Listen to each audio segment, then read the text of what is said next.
Professional wrestling is the one true sport.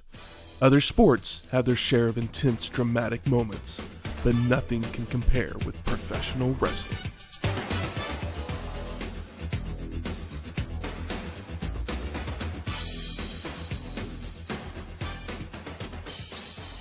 Welcome to Wrestling History X, where two friends get together and talk about the story behind the matches. I'm Matt. And I'm Michael. Welcome to episode 62, Survivor Series 1991. The Gravest Challenge. Who's that? That's your line. That's my line. No, that's my line now. Oh, man. We'd like to welcome our special guest for this week, Shane O'Mac. Hi, everybody. I'm waving at the microphone. Oh, you got that shuffle with the feet and the Nikes on? No. This is a pre-attitude Shane O'Mac. Okay. Lazy referee that just kind of sits around and shows up every now and then, Shane O'Mac. Goes and tells Undertaker to go to the back. Yeah. Pre-big bump. Shane O, I've known him for 3 or 4 years now. Yeah, going on 4. And we talk wrestling all the time, and he's a loyal listener.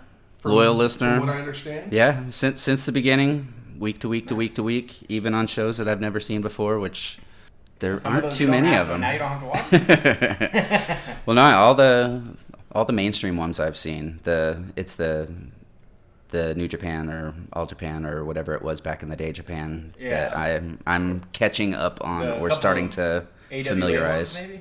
Yeah, had you seen the AWA Super Clash? No. Yeah, that was a fun show. That was a fun show. I mean, yeah, we had the New Japan show a couple weeks ago with the G1 Climax and everything. So sometimes you got to get out of the U.S. Yeah, I've been trying to push him towards some of that stuff for a long time. So hey, I'm an old dog. What can I say? Been around since WrestleMania 2. But like literally, when we were putting this podcast together, I was telling him about it, and he was like, "I have to be on these episodes." Yeah, and that's pretty awesome that you were at all these shows. Next week's show, this Tuesday in Texas, was your very first pay-per-view you ever watched? The first one that I got not by myself, but in my house. I had watched them before, but yeah, this was the first one that it was spur of the moment. I have to do this because I got to see what happens. So you called up as a child. No, I demanded to my sister. Use the red he got parents' permission. Yes. Yeah. You stole their credit card. But because this Tuesday in Texas and Survivor Series are so linked, we were like, let's just have him come and hang out with us for both shows. And anytime there's a Survivor Series, we could always use a little bit of that. Hey, I mean, Survivor Series as a kid, that was always your favorite? It was one of my favorites. It was, I mean... Plus, it was always Thanksgiving. Favorite, so I was like, maybe it'll help bring a little levity to her. I'm always too hard on Survivor Series. Of all of them, it was always more family-centric because it was, Thanksgiving time at the holidays, whatnot. So feed yourself, gorge on food, whatever, and then kick back and watch wrestling. Yeah, I could see it having more fond memories of Survivor Series if we did that. Yeah. But plus, it was a different time. We didn't have the lit shows. Well, we didn't have the internet, didn't have streaming, and we had shows where the mainstream guys would just face jobbers constantly. So anytime you got to see multiple people all at one time fighting each other, it was a big deal. It definitely adds a lot of perspective to it for me, because I'm just, every time I'm in a Survivor Series, watching a Survivor Series, I'm just like, none of this means anything. Well, this Survivor Series was the 5th annual one, produced by the WWF. As Shane mentioned, it took place on Thanksgiving Eve, November 27th, 1991, at the Joe Louis Arena in Detroit, Michigan, and the attendance was 17,500 people. So, like, double what WCW pretty much does all the time. Yeah, I mean, this is where they've, like, WWF's been hanging out at 16 and 17, and we all know WCW's half that. Sometimes if they're lucky. Exactly. Yep. But some things that happened around the time of the show. A sad note. Freddie Mercury would pass away from pneumonia induced by AIDS a few days before. Now, I'll admit, I'm a huge Queen fan. I think everybody. I don't know if I've met anybody that doesn't like Queen. I've just heard people like, they'll play the same 5 Queen songs on the radio. But those people's fault for listening to the radio. Yeah.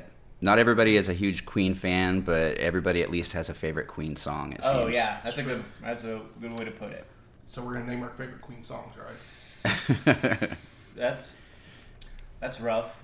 It's okay if you say Bohemian Rhapsody. We won't make fun of it. No. I like the one where he says, and I never liked Star Wars, but I can't think what the song's called. And that always kind of made me upset, too. I'm trying to think of which one that is. And then what's this? I'm blanking hard, but... Flashback through the movie in my head. I mean, there's Killer Queen. There's... Killer Queen's such a great one. Yeah. Bicycle. We Are the Champions. Yeah, Somebody Loves really good. But there's not really any... Of the singles, there's not any bummer ones. Huh. But I haven't deep dived on Queen. I've listened to like Jazz and Night at the Opera are like the 2 albums I've listened to multiple times in my life. But I mean, my favorite's always been Fat Bottom Girls. Okay. There you go. Yeah, I would say like We Will Rock You / We Are the Champions is kind of my least favorite, but only because it's been overplayed and like they probably don't play to basketball games anymore. But as a kid, they do. Okay. Because I remember I hadn't gone to a sports game in a long time, and then I went to a Thunder game a few years ago, probably like 5 or 6 years ago at this point. And I was like, oh, they play like current music at these, and I was like, oh, well, when I was a kid, they probably played some current songs as well. It's just that was a decade ago or more. The biggest thing about Queen is you can always tell how someone got into Queen. It's usually either Wayne's World, Their dad, or their parents, or if they're a brand new fan, then it's the movie. Oh, Bohemian Rhapsody. Yeah, I didn't catch it. I mean, I got into them because of Wayne's World. So, I mean, that's why I said Bohemian Rhapsody. It's okay. I mean, you want to say Bohemian Rhapsody. Oh, yeah, everybody Bohemian always Rhapsody says it, was but great. that song never was kind of forgotten, and I don't know that it ever charted, but it was number 2 after Wayne's World, on the rock charts at some point. Yeah, because it was up there. I think it was neck and neck with MC Hammer or something like that. I'm trying to remember back to the exact time I was in junior high school, something like that. Wayne's World. Also, the weekend before, movie theaters, it must have been Family Week. It's the holidays. Yeah, exactly. We had Addams Family, American Tail, Fievel Goes West, which is the sequel, and Beauty and the Beast, with all released to theaters. Love me some Beauty and the Beast. How do you choose which movie to go to? I think I saw 2 of these in the theater, not Addams Family, but Addams Family Values were big rentals for me as a kid. And then, of course, they were played on television constantly, years later. But American Tail, I had the lamp. Beauty and the Beast, I had all the collectible cards. And probably, the McDonald's toys and stuff. But I was, 4, almost 5 when these came out. So it was, perfect age for those 2 movies. Youngins, right? Yeah. I was, Beauty and the Beast, though. That was... I think it's actually probably my second favorite because I was a Little Mermaid person. Oh, yeah. I love Little Mermaid. I didn't see that one in the theater, but I remember when the tape came out and sitting around and watching it with friends with my mom, or my mom picked it up. But I guess Beauty and the Beast would have been the first one because it's Mermaid, Beauty and the Beast, Aladdin, Lion King. Yeah. Yeah, and then Lion King. Yeah. What an incredible run. Yeah. I mean, it's hard to pick. What's the best one? And then one everyone of all went and those? saw Pocahontas and was like, "What is this?" Yeah. Yeah. Pocahontas was the first Disney movie that, as a teenager / adult, I went with my nephews, and I fell asleep. First movie that I had fallen asleep in, I think, since I saw Radio Days that Woody Allen had put out. "Color of the Wind" is a great song, but maybe that's what it was. It just lulled me to sleep. That's literally the only thing good about that movie, really. I don't know. I haven't done a rewatch, but I'm pretty sure that Beauty and the Beast through Lion King I've seen so many times that it'd just be. I'd remember every scene, I'd imagine. Yeah. Beauty and the Beast, that one was I think it's still my all-time, of Disney anyways, all-time favorite. It has the best songs of those, of that run of movies, for sure. Of the Disney animated musicals. Yes. Because Robin Hood's still my favorite. Oh, yeah. Disney animated films. I like Sword in the Stone a lot as a kid. Sword in the Stone's a good one, too. But you know what else we should talk about? Probably some wrestling. Oh, yeah. That is why we're here. So the logo comes onto the screen. Gorilla Monsoon welcomes us to the show and then sends us to a video of what happened at Superstars the weekend before. And it's horrific. Now, we have talked, or I guess I shouldn't say we have talked about this. You, Michael, have talked about this Probably a few times. I believe that I have a terrible memory. And I was just like, will we ever see this? And then I finally got to see it. Yeah. And Oh, so you'd never actually seen it? I had before? never seen this. Oh, before. so you just waited it out. Well, tell me how you felt about it. I was mind blown, like how crazy that it actually was. Let the people know. So Jake the Snake Roberts has Macho Man tied up in the ropes. He's attacking him, pulls a snake out of a bag, and it's not Damien. No. It's a king cobra. Roberts grabs it by the head and leads it over to Macho, and the snake bites down on Savage's arm. And That's like his bicep. Jake's like shaking it to get it to bite down even harder. It's kind of like snapped on there, and then all of a sudden he's like shaking it, and you see the snake like actually open his jaw even farther, and just like it's like a close up. I can't believe that was just on television. Oh, like not a pay-per-view. Be a 14-year-old kid sitting at home watching that on the edge of your seat as it's I happening. Oh my god, yeah. It's hard to watch like now, even though it's like, yeah, I know that like, I mean, that he's okay, and like, but it's still like, that'd have to be a pretty big paycheck for me to just take a snake bite. On the Coliseum tapes, they actually put a black box over it. Really? So you couldn't see it. It's an X or a box or something like that. I can't remember. Maybe.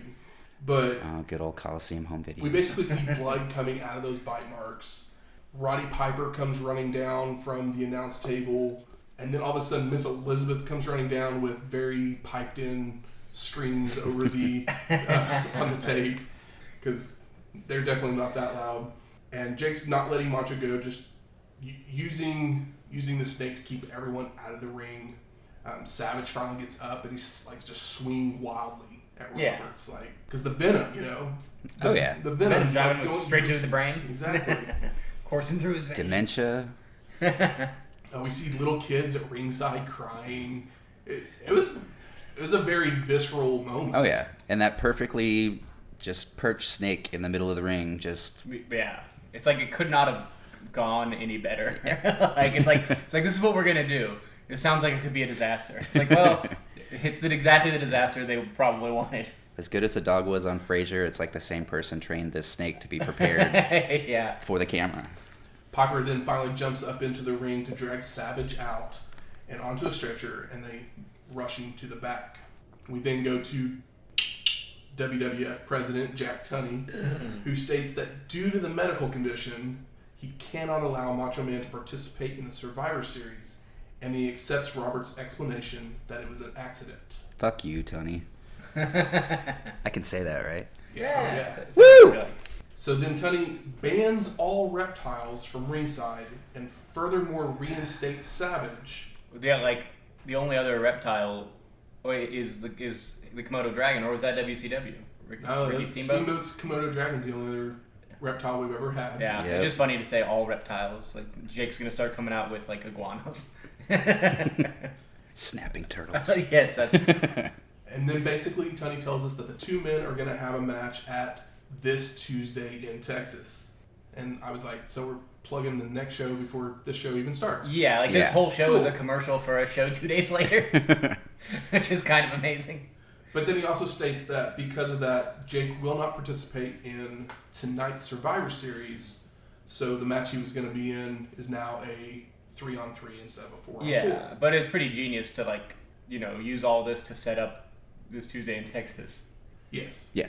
Gorilla Monsoon and Bobby Heenan then talk about the announcements that were just made and preview the matches of the evening before we go to our first match.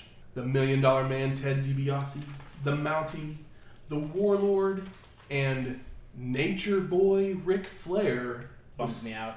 With Sensational Sherri, Jimmy Hart, Harvey Wippleman, and Mr. Perfect versus Bret Hitman Hart, Virgil, the British Bulldog, Davey Boy Smith, and Rowdy Roddy Piper. So Kurt Hennig as like a manager? Yes. Well, remember, Is he hurt? Yeah, he had the back surgery after the match at WrestleMania, so they brought him back just as a mouthpiece, which don't know why with Ric Flair, why he doesn't need a mouthpiece. I mean, at the time, I think it's basically just to keep his heat as a heel. Yeah. At the time, it made sense, just the two of them together, because I wasn't I knew of Ric Flair and watched some of his stuff, but they just seemed like they were an equal caliber of... Yeah, they're both shitheads. They both got bleach blonde hair. Yeah. The real crime here is that Ric Flair's in the first match. Yeah. True. It blew my mind. I was like, wait, what? Is what we're doing? So the story behind this match was that Piper had been sniping at Ric Flair ever since he arrived. And so on a Superstars taping, Flair would go to the broadcast table instead of the ring to bait Piper into a fight. Nature Boy would start arguing with Vince McMahon, and Rowdy took exception, only to receive a shot to the head with the title belt, which was the big gold belt. Yeah. Big gold. Is it blurred out here? It will be. Okay, it will be.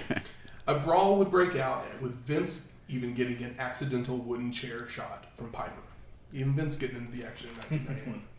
And like Ric Flair and Roddy Piper had worked together like back in the territory days, They were like right? best friends. Okay. So, Yeah. they Like loved- I know we they haven't really loved seen them working work together doing this show, but there was plenty of wrestling that happened before we started, Exactly. before the date we Yeah, started. they worked together a lot back in the late 70s. So DiBiase has his $1 Million Championship belt back. As the weekend before at the Survivor Series Showdown, $1 Million Man would defeat Virgil when Repo Man would come to ringside and He's smash sneaky. Virgil in the face with the belt. Basically, the $1 Million Man had paid Repo Man to repo the belt. Yeah. This is our first Repo Man? It's our first mention of Repo Man. We won't see him until the next show. Yeah. Alright. But we'll talk more about him next week. Ric Flair then raises, supposedly, the big gold belt over his head.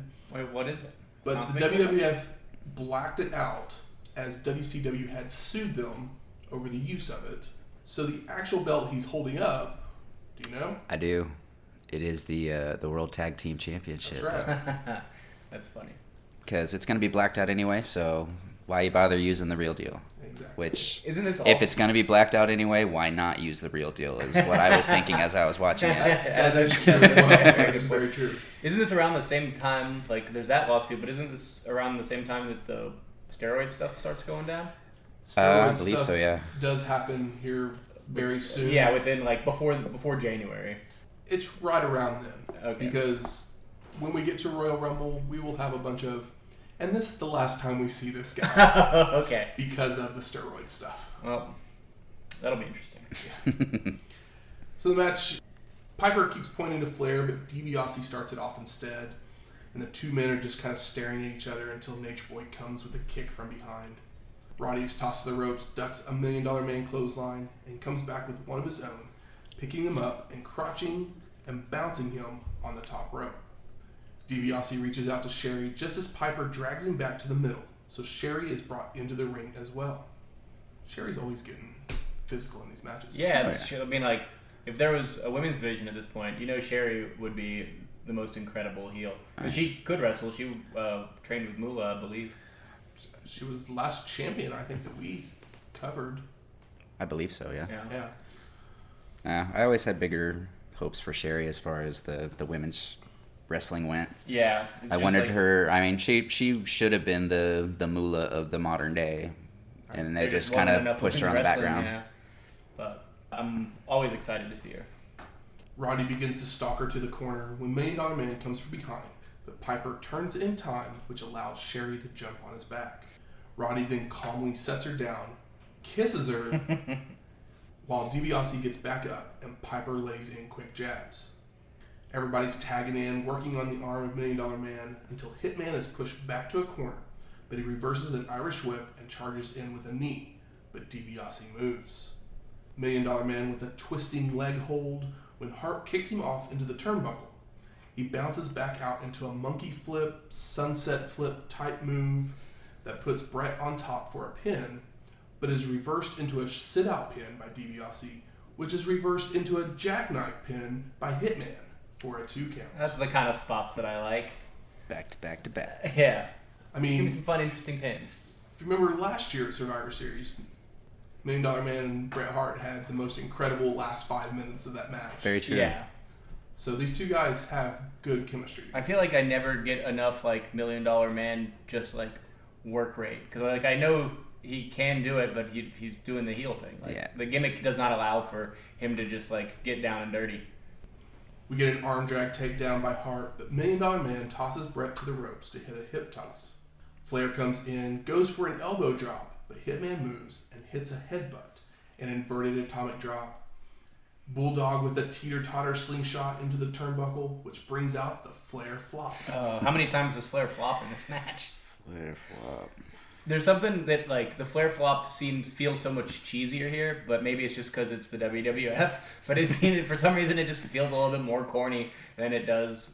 And it's like, it's still the same guy doing it. I don't know. Exactly. Yeah, maybe it's just because we're in, like, the land of gimmicks, but you can't say that WCW is not doing a bunch of dumb gimmicks at this point in time either. Not this point. Not when you got guys like Oz out there. Oz. Nature Boy begins to fire back with chops, but is tossed to the ropes and military pressed by Davey Boy. Piper tags in and goes crazy on Flair, sending him to the outside where we get another Flair flop. That's 2. Roddy follows out to slam his head into the steel steps, throws him back in, and Natch rolls to his corner to tag Warlord in. Say what? Oh, sorry. I do that when I watch the show because I'm an avid listener, and every time you say Natch, I say Natch. He's the natural boy. Yeah. The natural boy, Nick Flair. That's his secret cousin. It's one of those just like automatic triggers where you say it and I say it. It's just become a thing, Matt. You should know this, even though you're not there to listen as I'm listening. I've done that before too. Listen to like a friend's podcast about like movies or something, and I'm like, that opinion's wrong. Or it'll be like, they'll be like, oh, what was that other thing that person did? And I'm like, I have the answer right here. I'm just like repeating it out loud. Bulldog tags in, starts to run the ropes, tries for multiple shoulder tackles to no avail. Ducks a clothesline and comes back with a dropkick, an Irish whip to the corner, and charges into a big boot from the Warlord. Davey Boy is then head slammed into a DiBiase boot. Mountie comes in with a flying back elbow, but when Bulldog tags Hitman, the Mountie bails out of the ring. Bret and $1 Million Man lock up. Hart hits a backbreaker, comes off the second rope with an elbow drop, but is then tossed to the ropes by DiBiase, where they knock heads for a double KO. Both men make it to the corner for a tag. Davey Boy tosses the Mountie to the ropes and hits a clothesline, a back elbow, and a press slam. Flair comes into the ring to attack from behind, but the Bulldog turns in time to stop him, but a low blow puts the Nature Boy in control. Are Davey Boy and Warlord guys that don't come back after the steroids thing? Because these guys are looking, they're looking foreshadowing. They're looking bigger than ever. Yeah, I think I have it written in my notes here that Bulldog, aka Swole Dog. He looks, he's like puffy big, like cartoon huge, but him and Warlord look great in the ring next to each other. Like I just want to see him just like clothesline the shit out of each other. Yep. Chops and punches by Natch. But Davey Boy no-sells it and starts backing Flair up. But another low blow has Nature Boy and $1 Million Man double team Irish whipping, which Bulldog charges out of the corner with a double clothesline. Warlord comes in only to receive a big right hand, allowing Davey Boy to go back to the legal man, the Mountie, to hit a running power slam. But everybody jumps in the ring, so the ref doesn't make the count as he's getting them back to the corners, allowing Flair to come off the top rope with a single sledge to break up the pin attempt, and then cover Bulldog as well for the pin. And Davey Boy Smith has been eliminated. Womp, womp, womp. I guess, like, of the faces, I guess he's obviously the first one to go. Because Virgil and $1 Million Man have to fight. Like you can't pin Virgil before those guys touch. Virgil's got to go. I like Virgil. I did like Heenan's comment about British Bulldog though, about $1 million body, 10-cent mind, Whoopi Goldberg haircut. Heenan, I'm having a lot of fun with the Heenan Grill Monsoon run at the moment, and like when this show started, I was like, well, at least Bobby Heenan's there for me. They're a classic pair. Yeah. I miss the two of them being on TV together. Piper comes in attacking Nature Boy, but gets caught between all four members of the opposite team in their corner. Roddy's trying to fight back, but it's just too much. Flair with a snapmare, a running knee drop. Woos at Virgil. goes for a second knee drop, but Piper moves and locks on the figure 4 until DiBiase breaks up the hold. $1 Million Man with a shin breaker, chops, kicks Roddy's legs out from under him, and locks in a twisting leg hold, but Piper escapes by cradling him for a 2 count. The Mountie rushes in to stop Roddy from tagging, locking him into a Boston Crab, but Piper is crawling to his corner to make the tag to Virgil. Virgil jumps in to break the hold. Irish whips the Mountie, charges in to hit a clothesline, but the Mountie goes towards his corner to make a tag, but everyone just takes their hand away. So Virgil stays on the offensive with a back elbow. It always blows my mind how Virgil always gets really good reaction from the crowd. It's because we wanted so much for him. To just and then we saw what we got when he finally got in there, and it was just because he has a great look. He's him turning on $1 Million Man was great. Him beating him up twice. It's I could watch this a third time. But Virgil getting better in the ring would be really helpful. Yeah, I mean, maybe he should have trained the whole time where he was just the valet manager. I mean, we all wanted him to come out there and have his time against the $1 Million Man, and then as soon as he was there, at least me anyways, I just wanted he's to go the one back. guy that gets to box. Yeah. And when Shane McMahon is a better air boxer than you are, then Virgil's got the time to hang up those gloves. Got the body, not the talent. Again, Mountie goes to make a tag, and Flair tags in this time. Virgil's throwing right hands to knock Natch down before hitting a back body drop. $1 Million Man finally tags in, hits a knee lift, and tries to slam Virgil's head into the turnbuckle multiple times, but is blocked and reversed to have his own head slammed 10 times. Goes for an Irish whip that is reversed by DiBiase, who then hits a power slam. Warlord comes in, tosses Virgil to the floor, where Flair continues the attack with chops, slamming his head on the steel steps, which brings the Hitman over to help him back up and into the ring.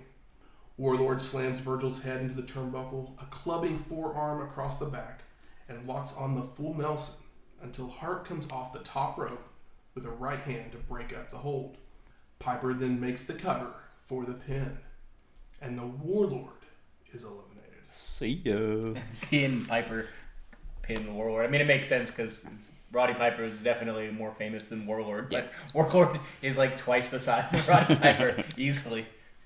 DiBiase with a back elbow on Roddy and goes for a suplex that Piper reverses for one of his own. Tags in Virgil, who hits multiple clotheslines on $1 Million Man. Locks on the $1 Million Dream. 2 moves of doom. Which DiBiase escapes by forcing Virgil to fall into a turnbuckle head first. Flair with chops on Virgil, a back suplex. The Mountie puts the boots to him and hits a drop kick and holds Virgil up for $1 Million Man to get some chops in. DiBiase goes up to the second rope to come off with a double axe handle as well. $1 Million Man then hits a gut wrench suplex, and Nature Boy comes in to hit a double clothesline on Virgil. Flair goes for the pin with leverage, but only a 2 count. DiBiase with a clothesline, chops, tosses Virgil to the ropes, but ducks his head, allowing Virgil to hit a swinging neckbreaker and crawl into his corner for Piper to get to the tag. Roddy starts no-selling some chops, pushes Nature Boy into a corner, and goes for mounted punches, which Flair tries to escape with an inverted atomic drop, but is blocked, and Piper pokes him in the eyes, slamming his head into the turnbuckle multiple times. DiBiase and the Mountie jump in the ring only to receive right hands from Roddy as well. Hart and Virgil join the fray as Nate climbs to the top rope only for Piper to press slam him off to the mat. Everybody's brawling when Flair is Irish whipped for a Flair flip. All of a sudden the ref calls for the bell as Virgil and Piper are going after $1 Million Man, dragging him out to the floor and slamming his head on the steps. Hitman runs the Mountie into the ring post as Flair stands alone in the ring. The official announcement comes that the ref has disqualified every participant that had been battling in the ring except for one man, the sole survivor, Ric Flair.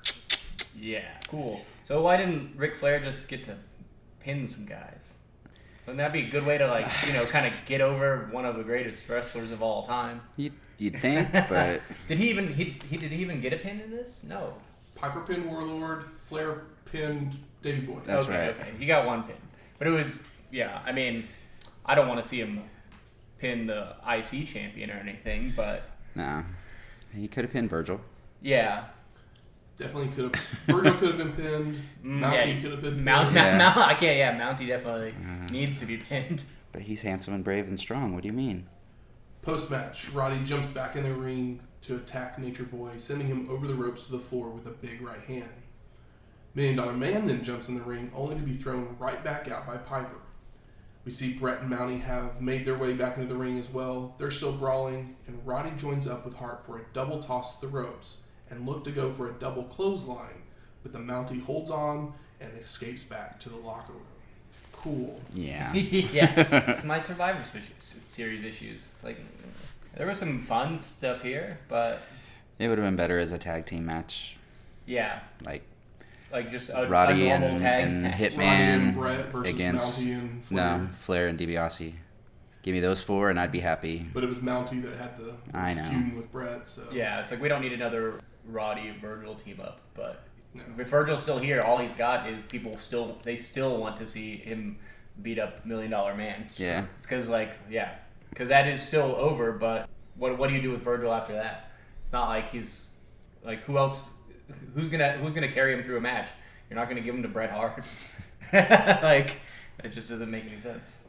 We then go to Gorilla and Heenan, and Bobby is super excited that Flair won the match, and then uses the WCW gimmick of making a call from a telephone at the announce table to find out what the real world champion has to say. We then go to Mean Gene, who's on the stage, and he interviews Macho Man Randy Savage. And Gene tells us that 97% of the vote on the hotline were for reinstatement. So there was a vote that people could call. Jack Tunney basically gave a hotline. It was like, call in if you want Macho Man to be reinstated. And of course, everyone's going to vote for him because who doesn't want Macho Man back? Yep. Of course, that's one of the reasons this show is good in hindsight is Macho Man. Gene then brings up the snake bite, and Savage responds with, I was delirious and I was hallucinating and I was living in hell. I couldn't see and I couldn't hear, but the one thing that I could see and the one thing I could hear was Elizabeth crying. And that hurt me worse than anything that Jake the Snake Roberts could ever do to me.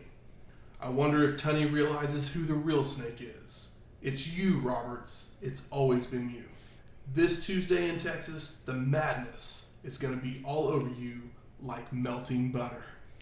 Oh, yeah.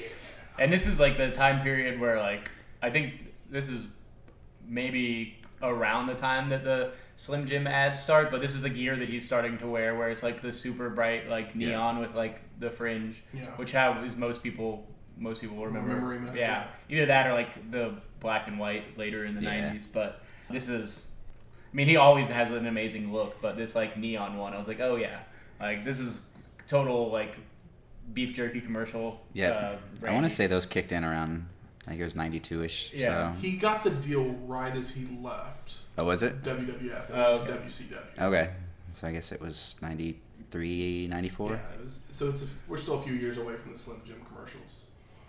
Gene then asks Randy about what Elizabeth thinks of all this, and Macho brings her out, lets her talk. Elizabeth says that she just wants to thank everyone and anyone who had something to do with Randy's reinstatement. And then she predicts victory for Macho Man with a, oh yeah. It's so funny. I like it. Elizabeth I feel has had the potential to be just a great actress. Why wasn't she on at least a soap opera? Yeah. She'd been great on that. Back in the day, Silk Stockings played right after primetime wrestling. That would have been perfect for her to go. She would have been great on stage. I would have watched the crap. Her crying and look of worry and distress is always so believable. Mm-hmm. So there was another video that has become rather infamous that was not shown on the network's version of SummerSlam, but was included in the Coliseum home video along with being shown on highlights on the TV shows at the time. Have you seen this? Oh yeah, I watched it as it was happening. I was very disappointed that it wasn't on the network version of SummerSlam, because I'm like, it makes sense for it to be there. Of Survivor Series? Of SummerSlam. Oh, of SummerSlam. Okay. The previous WWE. Yeah, you figured they'd tie it in or at least add a little package or something to it, but I guess not. And they never show it on this show or on this Tuesday in Texas. So that's why I'm bringing it up now. So after the wedding at SummerSlam, oh, I love the wedding. they go have a wedding reception. Mm-hmm. And Champagne, everyone's cake there, and presents, and everything.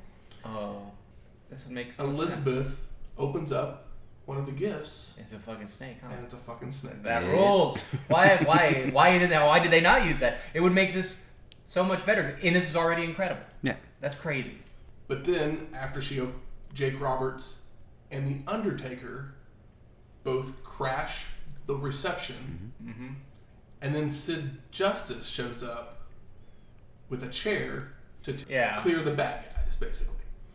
They didn't film it for SummerSlam. They filmed it after the fact because of the Ultimate Warrior getting fired. Yep. Because Jake Roberts and Warrior were supposed to feud. And then when Warrior got fired, they switched it to Roberts and Macho. I mean, like, that's obviously going to be better than a Warrior angle, because you've got Miss Elizabeth here to, get that extra sympathy. They were building up to some awesomeness with Warrior. You think so? Yeah, I mean, just the promos and everything that they were doing before this all happened. I was one of those kids. Again, I was a huge Warrior fan anyways, but I was anxiously awaiting the next episode to see what was going to happen. Really? Basically, I don't know anything about this storyline. Roberts was helping Warrior get prepared. Yeah, for the Undertaker. For the Undertaker. Okay. Because it was going to be Warrior Undertaker. That sounds. And he started helping him get prepared, and then all of a sudden Roberts heel turned on him. Yeah, locked him in a room with snakes. Oh, and man. Warrior got attacked. I do like that. It was a great. Yeah. I'm gonna have to storyline promos. But it all just kind of went to shit. That was the beginning of Jake's whole "trust me" catchphrase that he says throughout this. Jake and the next is few. terrifying on this show and the next show. Like, he's legitimately scary. Yeah. It doesn't. I know it's acting, but it's him and Elizabeth are a great team. They should have both been on the Silk Stockings together. Yeah, but that actually set the stage for the Survivor Series too, because Sid coming in and doing his wedding crasher crashing by stopping Jake and whatnot. That's what got him and Jake somewhat at each other's throats for Survivor Series. But Sid's not on this show. So Sid was supposed to be in that match. Yeah. Against Jake, and they took Jake out, so it was a 3-on-3 match. Sid was supposed to be in that match, but he hurt himself. Oh, and so then terrible timing. But then they didn't want to sell Macho coming back from a snake bite so quickly. Yeah. So that's why they made it a 3-on-3 match. So he got special permission to return for the Survivor Series, and then Jake took him out with the snake bite, and So I mean, the storyline building up to it was great. Yeah, they did a pretty good job of getting around it, honestly. They they definitely fumbled stuff harder than that before. Seeing some of these storylines, WWF did a good job of turning on a dime, basically, when something happened that could have messed up an entire half a year's worth of story. I mean, they also had Macho Man and Jake the Snake and the Undertaker and all the stuff. Everybody's kind of involved in one way or another, and then you can kind of split them off if you have people that are that compelling. Yep. It's like Jake and Macho Man almost seems like overkill, because any one of those guys can make a feud with somebody that's got half the talent still, at least interesting at the least, at the very least interesting. But this is some of the best stuff I think we've seen story-wise. Yeah. So let's head off to our second match. We get Colonel Mustafa. 45 minutes into the pay-per-view. The Berzerker, Skinner, and Hercules with General Adnan and Mr. Fuji versus the Texas Tornado, Kerry Von Erich, El Matador, Tito Santana. This is our first Matador sighting. Hacksaw, Jim Duggan, and Sergeant Slaughter. I hate that Sheik, Colonel Mustafa. Yeah, I hate that he does the like. Fuck these teams next. But I hate that he does the Bushwhacker. Oh yeah, he totally did the Bushwhacker. Yeah, he's been doing it, but it's like, what are you doing here, man? It makes you look goofy. You're supposed to look, mean. So last time we saw Slaughter, he was a heel. Yep. Mm-hmm. But he had decided to apologize for his affiliation with Iraq, and vignettes would run asking fans for forgiveness, saying that he wanted his country back, which is why he was on the face team. Yeah. Cool. Sure, yeah, it's like, well, okay. It's like, here, all I really want to see is either a singles Von Erich or a singles Tito match, or just the two of them to have a match together, because that would be good. Duggan starts up the USA chant. USA. Ho! Are you as excited about Duggan as Michael is? I got to live through Duggan. I got to see Duggan live, and yeah, He always got that. I had that same reaction as Michael does today. I heard that Duggan at one point, like back in the day, before he was in the WWF, he was like a champion and like was a good worker and was like super over and like was like kind of like the next big thing. But I think he got in trouble getting arrested with a heel, breaking kayfabe in like the early '80s or something. WrestleMania. So now he's famous for being Hacksaw Jim Duggan. But I've never seen him do. Got caught. Yeah, in Jersey. okay. I've never seen him work well in the WWF. Like he's never done anything impressive to me outside of get over with a dumb gimmick. Yep. But I'd like to see him like have a good match because I believe that it's possible. Was he a Mid-South guy? Yeah, I was trying to remember if it was Jim Mid-South or if it was Georgia. I want to say it was sure. Mid-South. I think it was Mid-South. Yeah. I think he was a Bill Watts guy. So. But yeah, he was one of the top guys there, and they had big plans to make him one in WWF when he came up there, and yeah, he kind of tanked it before it started. Yeah. Well, I mean, could have been a little worse. He's like one of the most over mid-card guys for like a decade at this point. I think at one point he was a potential for, or at least be in the championship tournament at WrestleMania 4. Oh, okay. I might be wrong. His gimmick's just too goofy. Yeah.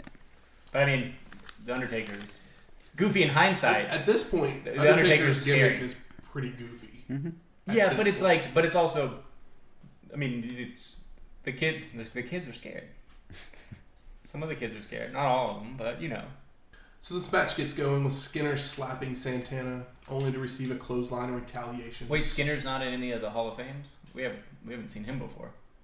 We have not seen This is our first Skinner sighting, isn't it? It is our first Skinner. Skinner's like His Sam name is- Hansen light. His name is Steve Kern, Yeah. and He's one of the Doinks, I believe, right? Yeah. He does play a I, was Doink. like, I know that. I know that name. I know there's like 3 Doinks. He's not the main one. Though. No, he's number 2. He's number 2. Okay. Yeah.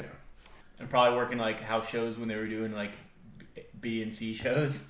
I mean, he's had a storied history. I mean, he was a big guy back in the day. I can't remember what federation he was in. He was in the AWA. He was in the Fantastics. I think it was the tag team. Fabulous Ones or something like that with Something. Stan Lane. Yeah. Yeah. He was with Stan Lane before Stan Lane and Bobby Eaton Oh, okay. did their thing That's cool. So we know he can probably work. back in the day. Yeah.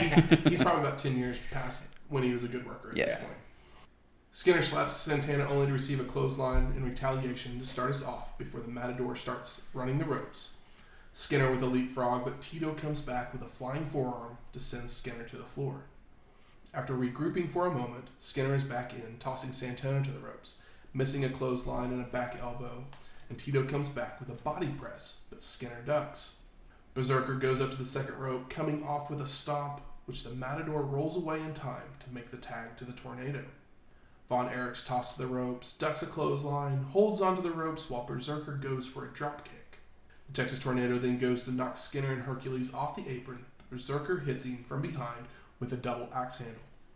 Duggan and Hercules hot tag in, and they are back and forth with right hands until Herc reverses an Irish whip, misses a clothesline, but Berzerker grabs Hacksaw by the hair, who then turns to attack the heels in the corner, only to be outnumbered. Berzerker with a back elbow, and Mustafa slams Duggan's head into his curly-toed boots. Locks on the reverse chin lock, only for Hacksaw to escape with elbows and shoulder tackles. But then the Colonel regains control with a double thrust to the throat. Duggan's head slammed into the turnbuckle, a back rake, which only wakes Hacksaw up as he backs Mustafa into the corner to deliver mounted punches. After a cheap shot, the Colonel looks for a vertical suplex that Duggan blocks and reverses for one of his own. Duggan is kind of like Hulk Hogan-like. Like, he'll do heel stuff, he'll like no-sell things and come back. He might do... I mean, he might have like one or two more moves. The formula for the faces. Yeah. He's like a more concussed Hogan. Now I'm gonna have to start counting Duggan bumps. Slaughter tags in, delivering an atomic drop and a clothesline for the pin, and Colonel Mustafa is eliminated. Former champion, right there, taken out with an atomic drop and a clothesline. Oh, just imagine if he broke Hulk Hogan's leg. Oh, what a world it would be. Yeah, who knows? Hercules and Berzerker jump in to double team, but Sarge fights them off, slamming Berzerker's head into a turnbuckle. Irish whip that is reversed, and Berzerker's charges in with a clothesline. Slaughter is then Irish whipped hard, chest first, into an opposite corner, and Zerker slams Sarge's head onto the turnbuckle and hits a big boot for a 2 count. Herc comes in to continue the attack, throwing Slaughter head first into the turnbuckle, but Sarge reverses a Berzerker Irish whip, but ducks his head, allowing himself to be kicked. Zerker then charges in with a roundhouse right that Slaughter ducks and picks him up to crotch and ride the top rope. There's a lot of tosses and ducks. And can you tell none of these guys can work? I mean, the two of them can, but they're on the same team. And like Kerry Von Erich is potentially the best worker in this match, and he has got one leg. Yeah, I mean, Tito Santana was great. Oh, no, I El love Matador, no. Yeah, but I'm a huge Tito fan. Still miss Strike Force. Wish it lasted longer. Would you say Tito was waving the red flag? Totally. On here, I wrote Hacksaw, ho shit, Sarge, America shit, Tornado, blurry shit, Tito, bullshit, Mustafa, from chic to shit, Skinner, spit shit, Berzerker, what the fuck is this shit? And Hercules, I'm not even supposed to be here and nobody remembers a guy I replaced with the shit. Because, yeah, he wasn't supposed to be in it either. Probably stop there. But no, I mean... And someone won. I appreciate everything you just said. These were the days in WWF. This is a Survivor Series. Yeah. True. Berzerker starts kicking Sarge's legs, but an eye rake and a kick from Slaughter sends Zerker into the splits. Berzerker does the splits. You know what's funny is when this started, I was like, did they break up the Bushwhackers, and is Berzerker one of the Bushwhackers? Because he looks like a Bushwhacker. He could fit in there, yeah. But he recovers from the splits in time to Irish whip Hacksaw and ducks his head, allowing Duggan to kick and clothesline him out of the ring. Was that the most like athletic thing that's happened here? Yes. Like the splits, like there's probably not a lot of, maybe nowadays, but not a lot of wrestlers doing the splits in 1991. Berzerker jumps back into the ring, charging at Hacksaw, who then back body drops him right back to the floor. Once back in the ring, Zerker gains control with a headbutt to the lower abdomen, but then Irish whips him into his own quarter and charges in with an avalanche splash, only to find out he tagged in Von Erich. The Tornado's throwing right hands, discus punches to Herc and Skinner on the apron, but is then forced into the heel corner by Berzerker, where Skinner is holding onto his tights to keep him there. So we get to see some Von Erich booty. Well, there you go. Hercules tosses Kerry to the ropes, who leapfrogs Herc twice, only to tag in the Matador to hit a shot to the gut and a flying fist for the pin. And Hercules is eliminated. Hercules been around for so long. I don't think I've heard any reaction to him ever. Nope. I mean, aside like from even on WrestleMania 1. There was hope for Power and Glory, but Power and Glory's finisher is still one of the coolest finishers we've seen. Yeah. Skinner tries to break up the pin, but is too late, so just starts choking Tito, slamming his head into the turnbuckle. Berzerker continues the assault with a clothesline, quick tags by the heels, and Skinner hits a body slam, picking him up for an atomic drop, but Santana reaches out for Slaughter to tag in. Skinner hits the move and goes for an O'Connor roll, still unaware of the tag, as Tito holds onto the ropes, allowing Sarge to cradle Skinner up for the pin. And Skinner is eliminated. Cool. Deuces. Berzerker jumps right in, sending Slaughter to the ropes, but he holds on as Zerker tries for another dropkick. Sarge slams Berzerker's head into the turnbuckle multiple times, tries for an Irish whip, but Zerker is holding onto the ropes, so Slaughter hits a short arm clothesline, finally completes the Irish whip, and then Irish whips him back in to a Hacksaw 3-point stance clothesline for the pin and the win. And if only JR was here, he could tell us where Duggan played football. Oh, that's true. We know he would have. There's no way he wasn't a football player. Not if you're doing a 3-point stance. No.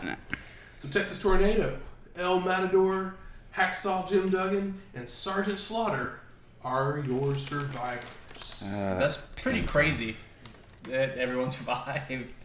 Well, I mean, yeah, that's all the faces. That was just a painful match. And, like, who are they trying to get over? Texas Tornado, El Matador, Hacksaw, and Sergeant Slaughter? Yeah. Sergeant Slaughter is a face. I guess. Yeah, Gorilla at one point at the end says, "Let's check out highlights of this match," and they showed the pin, and that was the highlight of the match. Is it's over. Yeah. But I agree with the director's decision. Yeah. I did find out one other bit of trivia about this one. Ricky Steamboat was supposed to be in it. He was replaced by El Matador. Well, guess what? What? We're all happy that he's not. And we talked about him last week. Yeah. Yeah, the Steamboat never, like, we all love him. Nobody dislikes Steamboat, but he never stays anywhere long enough. No. It sucks. No. Because, like, he'll have a great match, he'll have a cool feud or whatever, and then it's over, and then he's gone for who knows how long. Yep. And then they gave up on his reptile angle anyways, so, you know, what was used to having him if he can't bring his kimono dragon down to the ring with him? Mean Gene's then on the stage to interview Jake the Snake Roberts. And Roberts keeps promising he meant no harm with that sly smile on his face. Oh, yeah. And Gene calls him a sick man, only for Jake to respond with, "Thank you very much." He's like, is this like the best heel work we've seen in the WWF at this point? Where like he seems legitimately menacing. Like Savage is incredible as a heel, but this is different. Yeah, Jake is going straight up evil. This is the one where like it feels like no matter how much energy Savage puts into it, he doesn't feel real because he's like Randy Savage. It's a little too much, and that's why we love him. But Jake here just seems like a legitimate fucking prick. Yeah. There's a difference between like Kevin Sullivan at the time, who was more demonic and comedic at the same time, to where it was just like some weird old man standing in his driveway in a robe spouting out just crazy nonsense. Whereas Jake, when he'd talk, he would just bring you in with a matter of a few words, and the tone of his voice would make you, have goosebumps and afraid to look out the window. I was legitimately like, all this stuff on these two shows, every time Jake's on the screen, I'm like more invested than like any of the wrestling matches, which is kind of a problem. Roberts continues his promo with, "You're trying to cast me as the original sinner. Well, I spoke to God this morning, and he said he doesn't like you. So let's point the finger at somebody else besides me. Let's point a finger at the people that voted for Savage. Let's point a finger at Jack Tunney. Let's point a finger at the WWF. Not me. The thing in the bag was simply a toy, something to amuse myself with. I've always been the snake you should worry about." Jake also has like menacing sex energy. It's very bad. And he's like riding the line of like innuendo, like where it's not completely obvious, but it feels that way. It feels dirty. And I was like, he talked to God. I was like, on the phone? Jake got a God phone. Roberts 3:16, right? Yeah, definitely. It's too soon for Jake to be talking to God. We're like 20 years too soon. Maybe more. It's only about 5 years. In it 97? Yeah. Oh, is that when he got saved and then started doing drugs again? When Jake came back as a preacher. Gotcha. Yeah. I thought you were just talking about him becoming a born-again Christian in real life. Which that might have been he might have done that at that time, but we all know that he didn't get clean that try. No. Gorilla and Bobby then send us to a video package where we see on Superstars 2 weeks prior Hulk Hogan is in front of a casket with Paul Bearer. And the casket is covered in like Hulkamania stickers and stuff. Ooh. Hulkamania, they're trying to kill Hulkamania. Mm-hmm. Somebody's got to do it. God damn it. And all of a sudden, Ric Flair comes out from the backstage area. Flair confronts Hogan. Do you know how long I've been waiting for this moment? Don't be ashamed of those butterflies rumbling in your stomach. And then Rick pulls out the real world title. Is it real blurred? It's real blurred, but it was the real title. Oh, yeah. You can tell because it's the other one's like got so much black on it and it's a different shape that you know that it's a different title. Even though I didn't know what title it was when they weren't using big gold, I knew that it was a different belt. And Rick says, what are you going to do when Ric Flair runs wild on you? And what else would he say? And as Hulk is responding, Undertaker creeps out out of a standing casket. Yeah, it's not the same Hulkamania one. It's just like your generic wooden like Frankenstein movie one. That's Was like he the masked man in the Chamber of Horrors? Maybe. Could have been. Slams the urn Went back for a quick payday. over Hogan's head and then starts choking him, along with Ric Flair getting some stomps in. Piper and Savage then run out with chairs in hand, and if you freeze at the right moment, it looks like they just beat up Hogan. But they do slam those chairs against Undertaker, but he just stands there impervious to the pain. Taker then reaches down, grabs Hulk's crucifix, and rips it from his neck.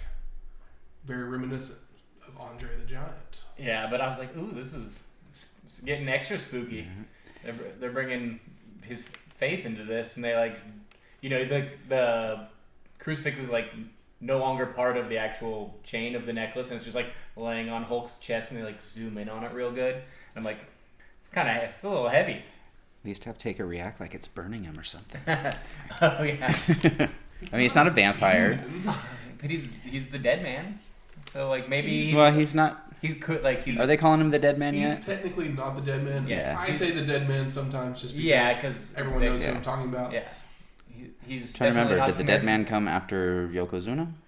Probably. I don't remember the dead man really until like. Right now he's basically ministry time. Yeah. Right now he's basically extra spooky Michael Myers or whatever. Extra goofy Michael Myers. Michael Myers in a top hat and a really big tie. I love the black and gray. I know that it's black and purple pretty soon. The black and gray is great. Is it not purple in this? No, it's the black and gray with like the Taker really starts off gray and then after a couple years transitions to purple. Gets and a then splash of color. Yeah, the purple's great too, but the gray is just like you got to start with the gray. Then goes way dark and then comes back as a biker. And, yeah, the biker thing. Oops. He's a badass. Spoilers. Mm-hmm. Spoilers for 20 years ago. Yeah. Spoilers, Kid Rock was over at some point. So was his buddy. Exactly. Uncle? Yeah, Uncle Cracker. Oh, Uncle Cracker, okay. It's like, which one? The little person? No, he knew what I was talking Yeah. That Uncle Cracker song is like one of the worst things that's ever fucking happened. Mm-hmm.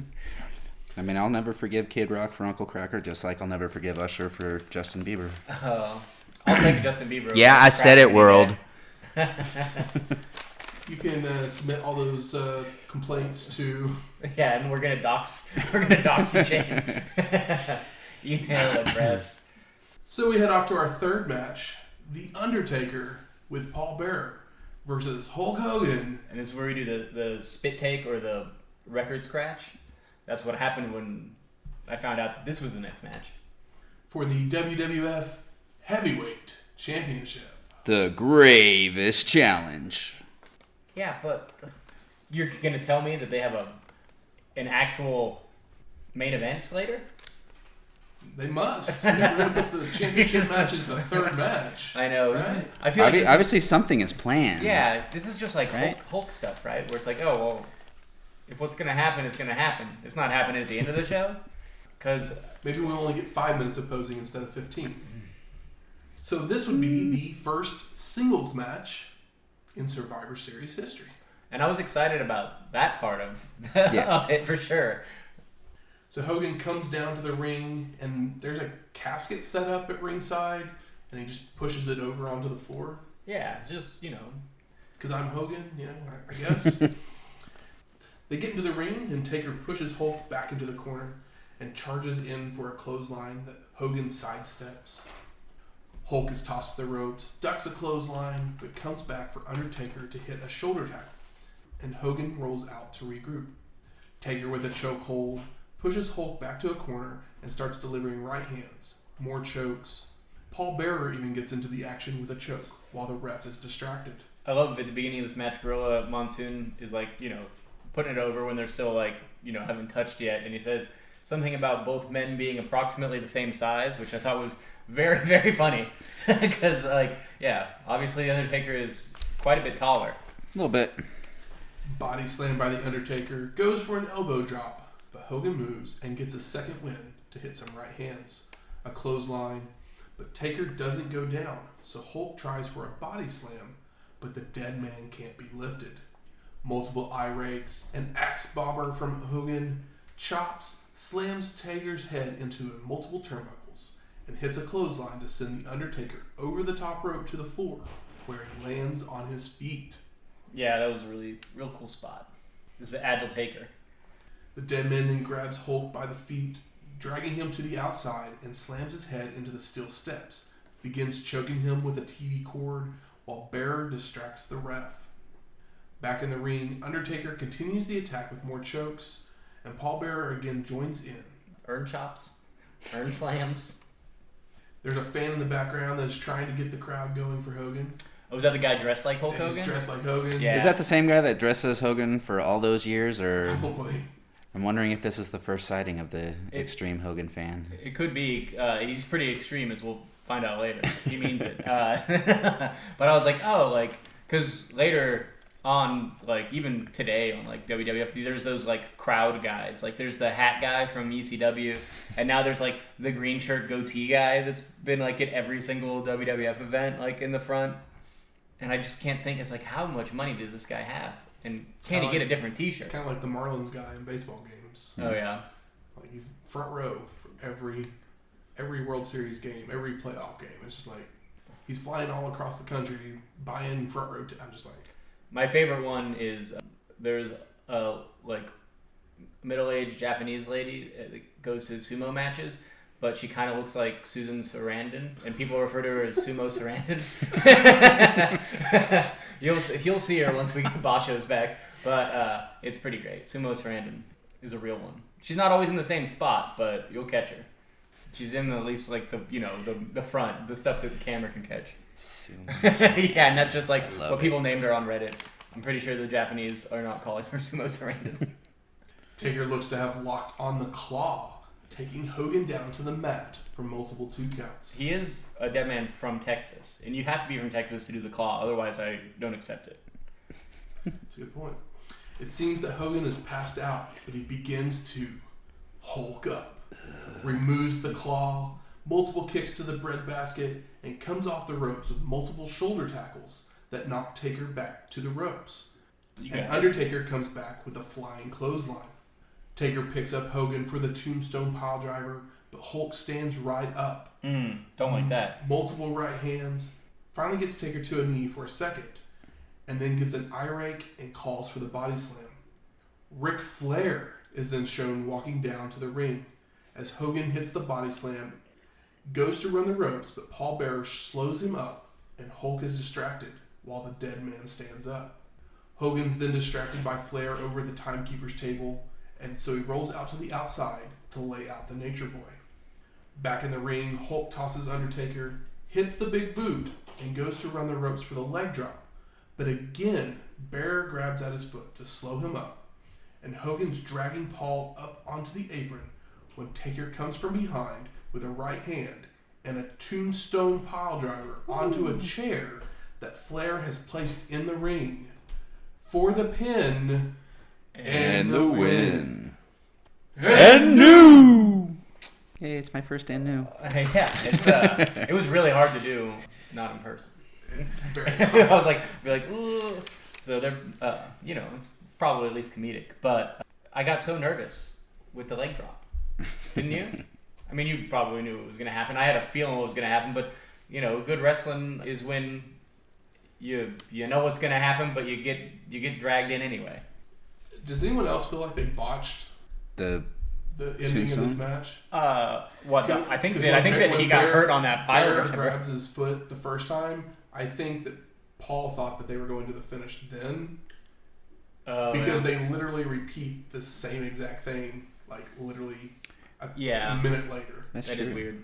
I'm pretty sure Hulk took that tombstone a little rough.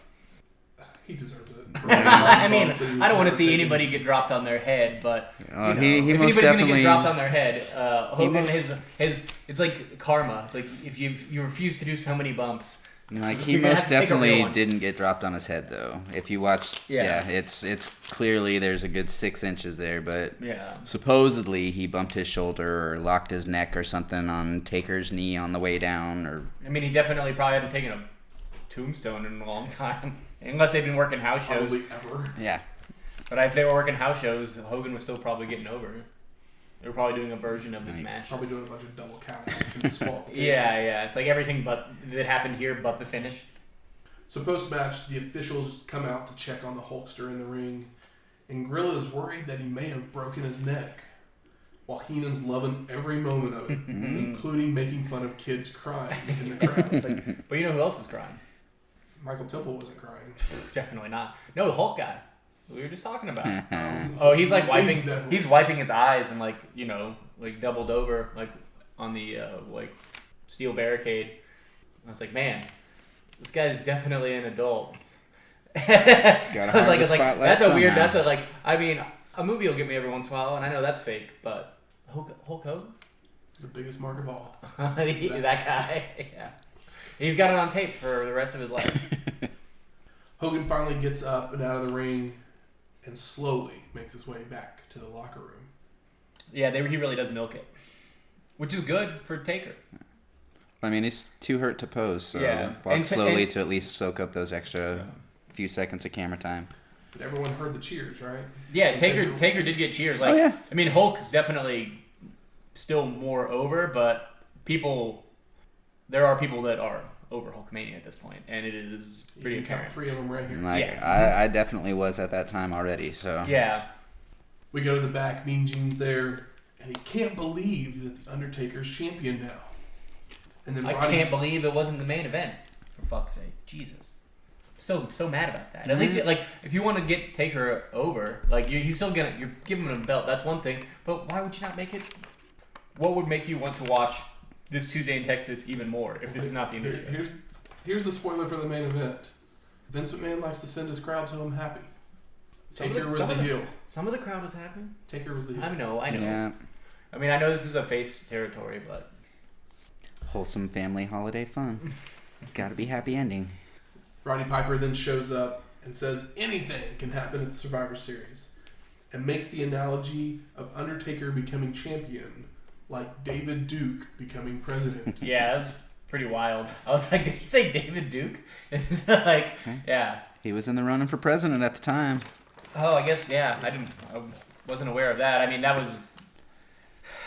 Yeah.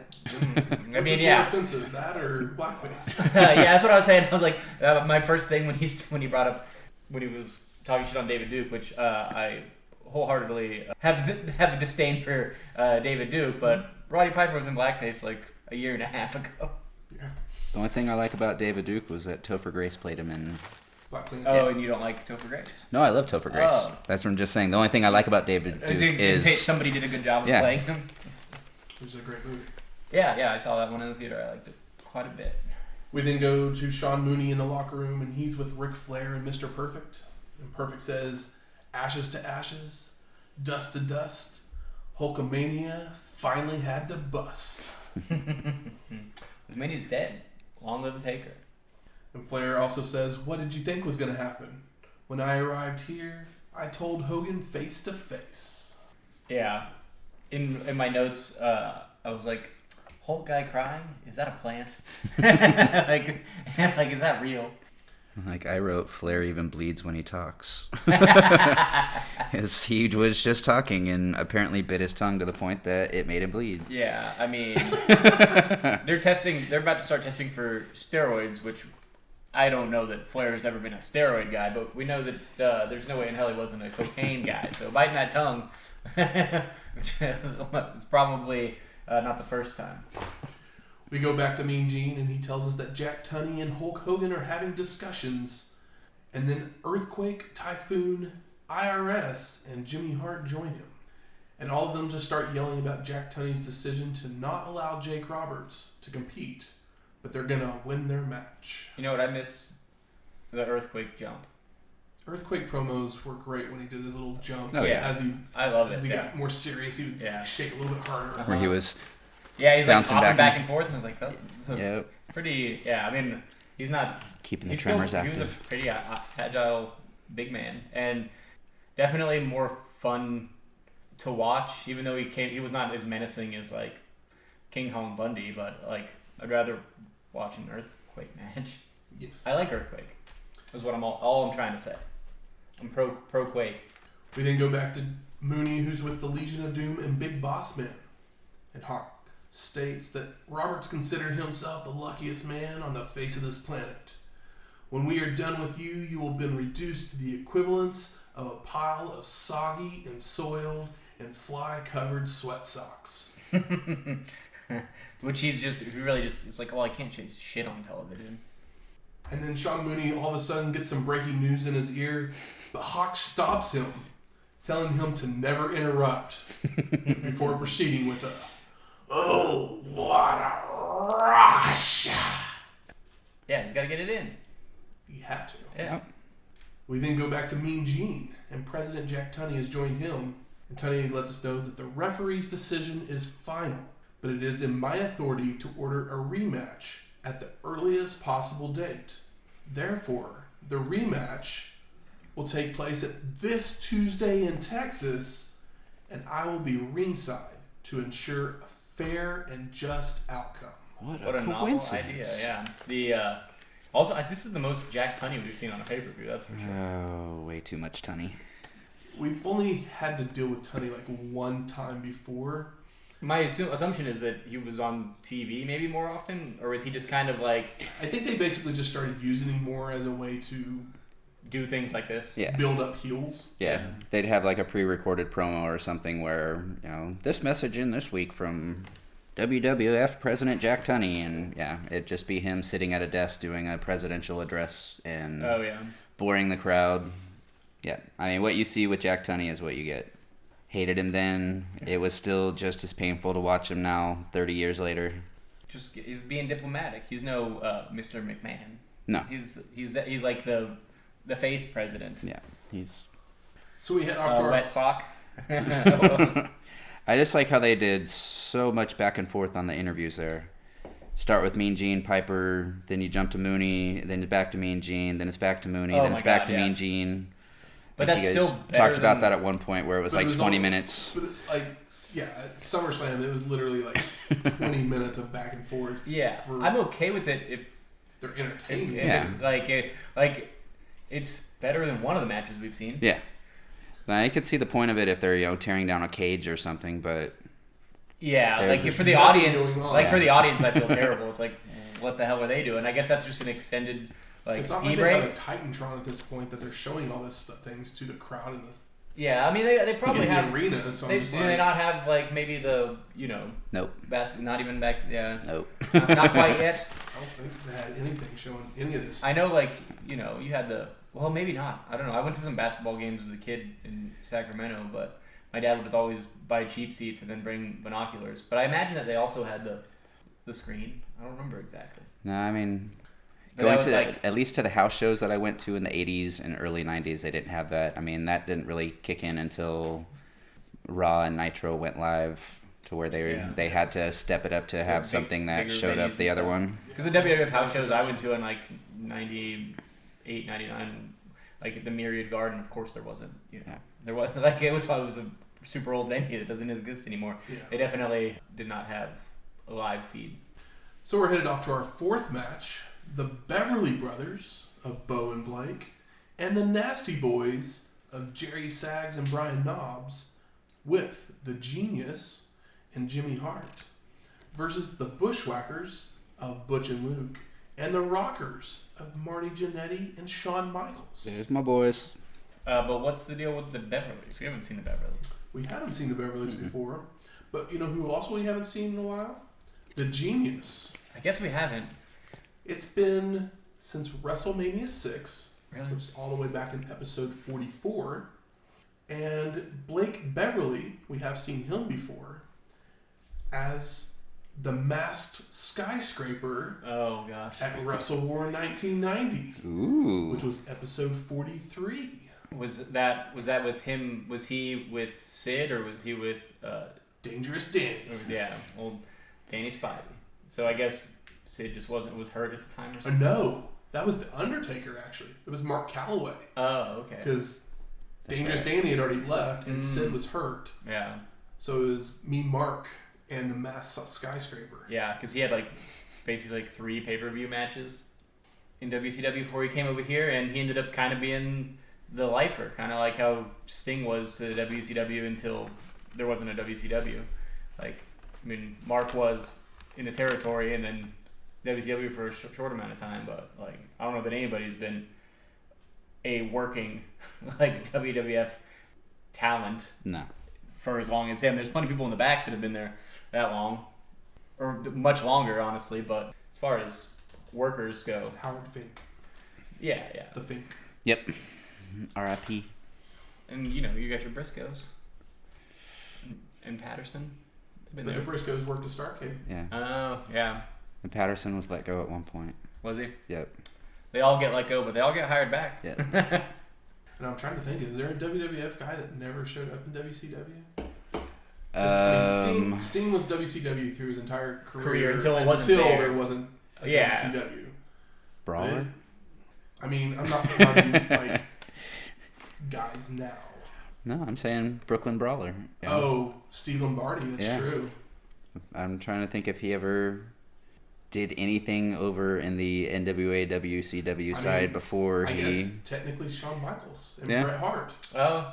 Well, no. Hart went. Bret Hart. Oh, that's Bret Hart went. later. Yeah, big deal. Right after the screw job. I forgot about that. yeah. Because unfortunately, Bret Hart's career was dog shit afterwards. Yeah, I mean, Which Shawn is Michaels. Yeah, Shawn Michaels. One of Definitely. the guys in this match. Triple H.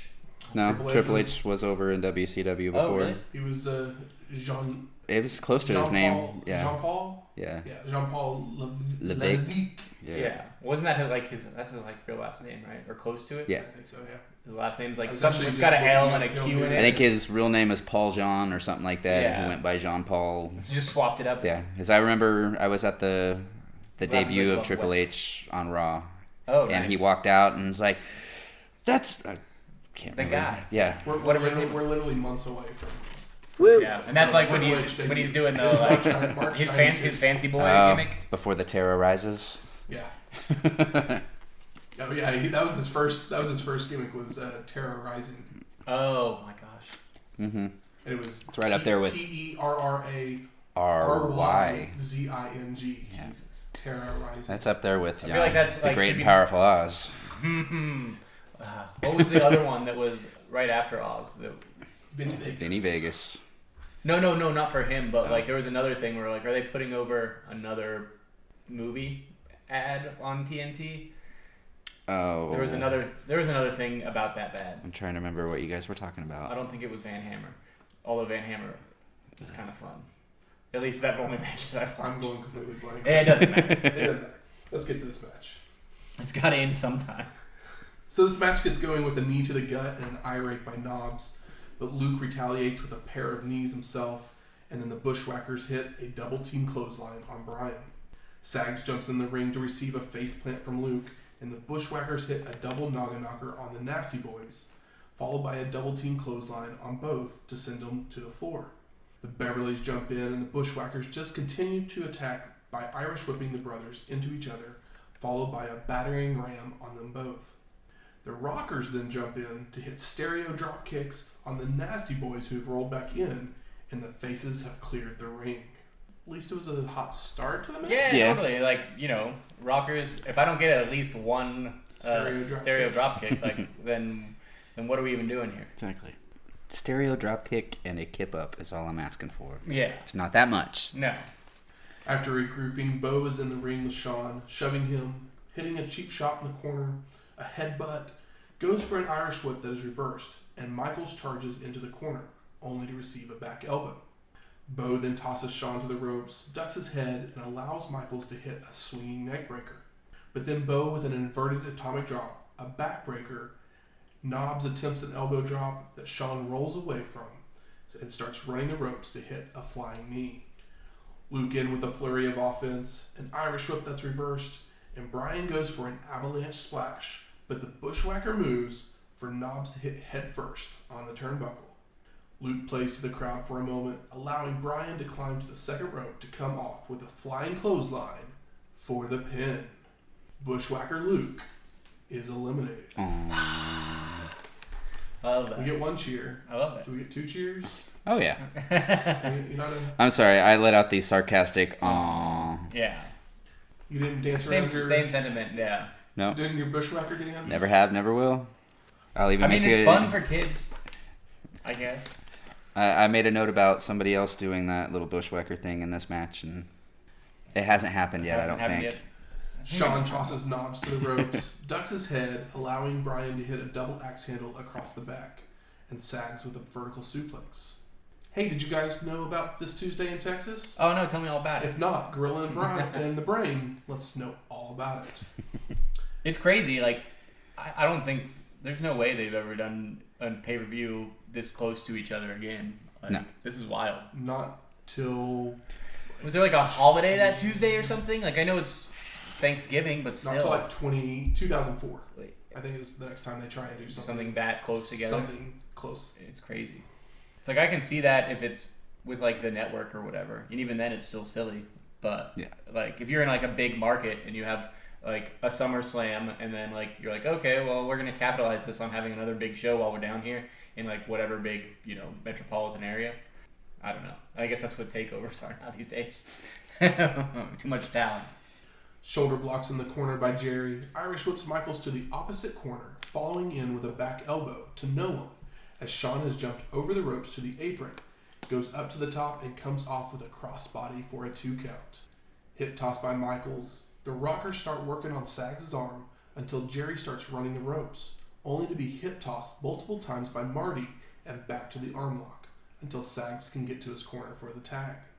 Blake is in to head slam Jannetty into a turnbuckle, snapmare, neck snap, Irish whip, but ducks his head, so Marty flips over him and hits a reverse thrust kick for a 2 count.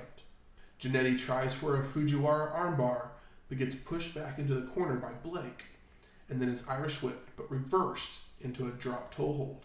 Marty picks up Blake to his feet, looks for a suplex, but the Beverly just picks him to set him on the top turnbuckle, hits a double punch, and then the ref moves him out of the quarter, allowing Jannetty to leapfrog over him when Blake charges in, but Marty accidentally hits the ref, allowing Blake to come from behind with multiple double axe handles. Damn it, Marty. Yeah, and it's like oh, like Marty's doing all this work for Blake to do a couple of axe handles. Come on.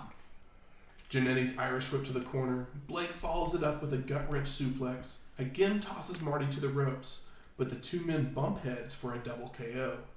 Butch is in with right hands on Beau, knocking him down with a forearm, clothesline on both Beverlys, and goes to continue the attack on Beau, but Blake with a double axe handle from behind. The Beverlys then hit the Shaker Heights Spike, which is a flapjack into the air, and is then caught with a kneeling head spike by the other for the pin. It looks cool. I did not catch the name of it. Not the greatest name. Actually, I don't think they say it on the show. Yeah, No. just what it is. I was trying to remember, because when I watched it, I wrote down that finisher was sick, Where's because Shaker I totally Heights? forgot Is that how... like a neighborhood in Beverly Hills? I guess. Beverly Hills, yeah. I think so. This is pre 90210, right? This was... 90210 was happening at this time, I believe. Really? I think It it- started in 91. I think it had come on by now, yeah. Bushwhacker Butch is eliminated. Cool with that? Woo! Marty starts working over Beau. Irish whip followed by a monkey flip and a hurricanrana for a 2 count. Jannetty is tossed to the ropes. Beau ducks his head and Marty goes to kicking, but the Beverly catches his foot, so Jannetty hits an enziguri. Hip toss on Blake. The Rockers start working the arm until a headbutt by him on Shawn begins to choke him on the ropes, and Knobs joins in on the fun. Blake then drapes Michaels across the top rope, and Beau leapfrogs him to land with his full body weight across the back of Shawn. Beau then tosses Michaels to the floor, where Knobbs rams him hard into the apron. Beau then drags him back out to hit a back elbow drop, a backbreaker, goes for a second one, but Shawn flips out of it and takes Beau over with a backslide pin. And Beverly is eliminated. Knobbs then tosses Michaels to the ropes, ducks his head, so Shawn goes for a sunset flip for a 2 count. Shawn's going to his corner, but Sags breaks up any tag attempt. But Gorilla mentions Marty may not have even been trying too hard to tag in. What's up with that, Marty? Is Gorilla trying to stir up trouble? I guess so. I feel like it's too early. Too early for a double cross. I don't like it. Rocking the rocker boat. Mm-hmm. Michaels is thrown over the top rope by Jerry, but he lands on the apron and gets back into the ring to hit a drop kick to the back of Sags to send him to the floor. Shawn then hits a flying clothesline from the apron onto Jerry and a super kick on Knobbs before rolling Sags back in. Michaels then climbs to the top rope, goes for a crossbody, but Jerry is up to clothesline him in mid-air. Rough. Leg drop by Blake, rubber band slam, tosses Shawn to the ropes, but ducks his head, allowing Michaels to kick him. Shawn then crawls to his corner for the hot tag. Marty's going bananas on everybody, flying back elbow on Knobbs, snapmare, but an eye rake slows the momentum, only for Blake to be hip tossed when he comes in, and Jannetty locks the arm lock back on. Gotta love a hot tag into an arm lock. I know, it's like, come on, you could have gave me like another 10 seconds of, just give another drop kick. I was like, no, where's the drop kick? Exactly. Yeah. Blake goes to toss Marty to the ropes, but he rolls out of it, ducks the charging Beverly, and goes for an O'Connor roll, which Blake is too strong for while holding onto the ropes. So Jannetty flips him over for a sunset flip for a near fall.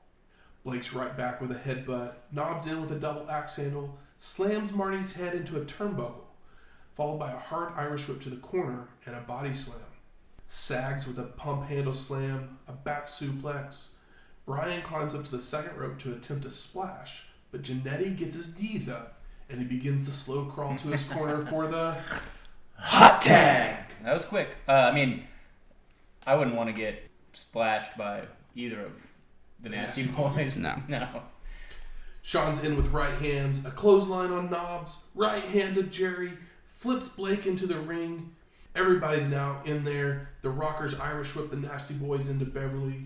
Marty's picking up Sags for a body slam as Michaels slides underneath a Knobbs clothesline attempt. But Jerry's legs hit Shawn right in the face for him to fall over Brian, who cradles him for a pin. And Shawn Michaels is eliminated. Yeah, I wasn't expecting that, and it was a cool little combo. I mean, something interesting happened in this match. That's all I'm saying. It was just kind of like spur of the moment. Yeah, like, it felt out of nowhere. Yeah. I mean, that's what it caught me off guard. I was like, wait, what? Rewind. Michaels gets up and he is heated, pissed, yelling at Marty. Jannetty's trying to calm him down, but Shawn shoves him, but then starts encouraging, telling him, "You got this. Yeah. Go get it." The Nasty Boys then start working over Marty, Knobbs slamming his head into the turnbuckle and whips Jannetty to the corner, charging in to receive a boot to the head, followed by a faceplant. Sags then throws Marty over the top rope to the floor. Blake drags him back in to hit a power slam, but instead of going for a cover, he picks Jannetty's head up. What a heel. This is the first time we've seen the Beverlys. I don't know anything. It's just it. I mean, I'm not asking. I'm just like, they're not good or bad here. Yeah. They hadn't really been around long enough to have established themselves too much. I mean, one of them was a masked skyscraper. That's really all you need to know about. Yeah, and they have I know. It's just weird. It's like they have the Genius as their manager, so yeah, it's like, are you really trying to get them over at all? A funky spot. What I would have liked to see here is just the Rockers versus the Nasty Boys, but can't always get what you want. Knobbs has Marty in an arm wrench, but Jannetty springboard flips himself out of it, slides underneath Brian to the floor, and grabs his boots to drag him out. slamming Knobbs' head on the apron before running him into the ring post, and then delivers a super kick to Sags, followed by a top rope crossbody onto both Nasty Boys on the floor. Marty climbs up to the apron, only for Blake to grab him when Jannetty drops down and under Beverly, tossing him to the ropes and face plants Blake. The Nasty Boys are back in the ring. They go for a double team clothesline that Marty ducks and comes back off the ropes to hit a ducking Knobbs and goes for an inside cradle on Sags, but the ref is dealing with Blake, which allows Brian to roll Jerry on top of Jannetty for the pin and the win. Yeah. Mm-hmm. The Nasty Boys and Blake Beverly are your survivors. Yeah, well, the Rockers are cool, right, guys? Oh, I love the Rockers. And I don't hate the Nasty Boys. I just find it comical that Gorilla totally missed Shawn Michaels getting pinned and then started talking about how he walked out on his team. Got over it quickly, but yeah, he totally, there was no communication between the backstage and the commentators to clear that up, so. Literally, there's what they were trying to get over in this whole match exists for this one thing, and they fucked it up. Yep. You still get the idea, but it's not handled correctly. There are literally two spots in this entire show: the Tombstone Piledriver on the chair, and Michaels getting knocked over by the Nasty Boy to get pinned. That's the only two spots. That probably was planned ahead of time. This is what we need done to tell a story. Okay, yeah, Jannetty flies all over the place, and so does Michaels. But they're gonna do that anyway. Yeah, Survivor Series, guys. Survivor Series. And then Gorilla sells us this Tuesday in Texas a little bit more because it's next Tuesday, guys. Yeah, it's 2 days from now? Is this a Saturday 6 days away? Yeah. Okay. That's right, because this was on a Wednesday, the day before Thanksgiving. Oh, this was because it's Thanksgiving. It was the next Tuesday. So we're headed off to our fifth match: the Natural Disasters, Earthquake and Typhoon, and Erwin R. Shyster with Jimmy Hart versus the Big Boss Man and Legion of Doom of Hawk and Animal. IRS takes the mic to let us know that there are not any bigger tax cheats than Big Boss Man and Legion of Doom. And this is a 3-on-2. 3-on-3. 3-on-3. Wait. Boss Man and Legion of Doom. Oh. Oops, missed the Boss Man. It would have been really fun if it was 3-on-2 and then I still would LOD put my money up. on Legion of Doom. Yeah, exactly. That would be the fun thing to do, to try to get LOD over. They don't ever get over in WWF. Yeah, but they don't get over. It's not the same as the 80s. So the match gets going. Boss Man takes IRS back to a corner to start, but Shyster with a cheap knee to the gut takes control to send Big Boss Man to the ropes, where he slides under IRS, trips him up from the floor, and goes to climb to the top rope, where he slips. So he just goes back into the ring to deliver a headbutt, a hard Irish whip, goes for a second one that's reversed, but Boss Man slides out of the ring while IRS charges into the turnbuckle. Big Boss Man then rolls back into the ring to try a clothesline that Shyster ducks and turns, only to receive a big boot. I think there was another botch there as well. Obviously the one where he slips. But IRS literally just stands in the corner waiting for Boss Man to get back in the ring. He's like, alright, what do I do? Come on, bud. Big uppercut sends IRS to his corner to tag in Earthquake, and he wants Animal. So the Road Warrior comes into the ring, is tossed to the ropes where Animal ducks a clothesline, comes back with a crossbody for Quake to catch him with a backbreaker. Earthquake then tries for a splash, but the Road Warrior moves. Animal with a drop kick goes for an Irish whip that's reversed, so the Road Warrior has to duck a clothesline and comes back with a flying shoulder tackle to knock Quake to the mat. First time. Hawk and IRS trading blows until the Road Warrior military presses Erwin into Typhoon, but the big man catches him only for Hawk to drop kick them both down. Elbow drop on Typhoon. That's a spot, right? Spot number 3? Spot number 3. Elbow drop on Typhoon causes him to stagger over to the wrong corner for Big Boss Man, and Animal to pummel him with right hands. Then Hawk just lets him escape the attack to make the tag. Literally, he's going at him, and he's just I guess. I'm done attacking you, so runs off to the other corner to make a attack. Give me somebody else. Hawk and Earthquake lock up, but Quake just picks him up, taking him to their corner.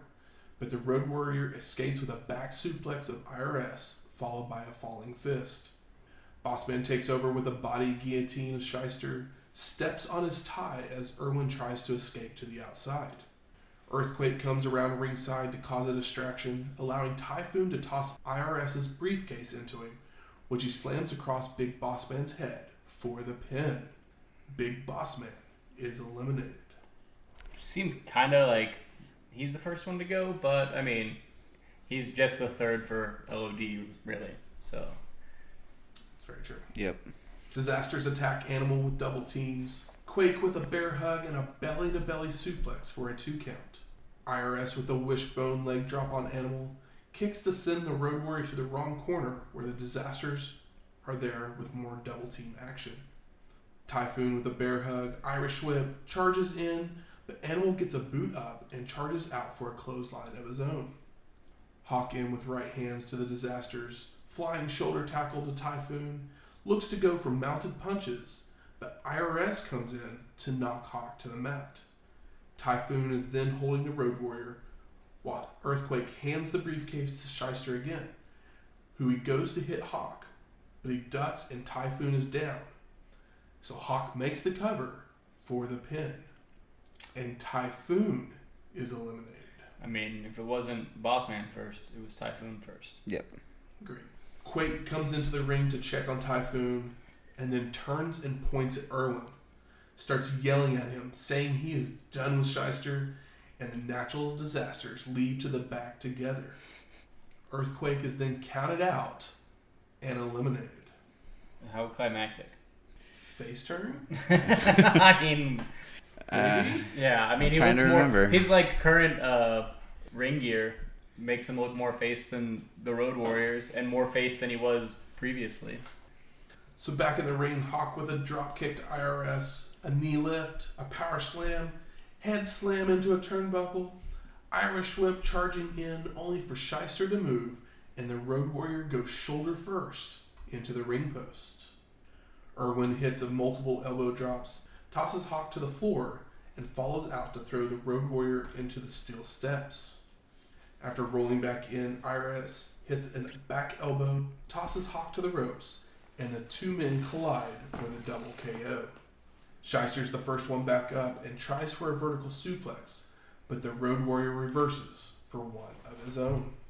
Animal's in with a flying shoulder tackle, a power slam, LOD with a double team clothesline, but Irwin rolls out of the ring and looks like he's going to head back to the locker room, only for Big Boss Man to come back out, forcing IRS to make his way back to the ring. Animal hits clubbing forearms across the chest of Shyster on the apron, a vertical suplex to bring him back into the ring, and Hawk comes off the top rope with a flying clothesline. Animal covers for the pin and the win. So Legion of Doom are your survivors. Yeah, all of that happened.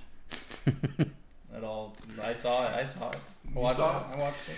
I saw it. Yeah. Everybody saw it.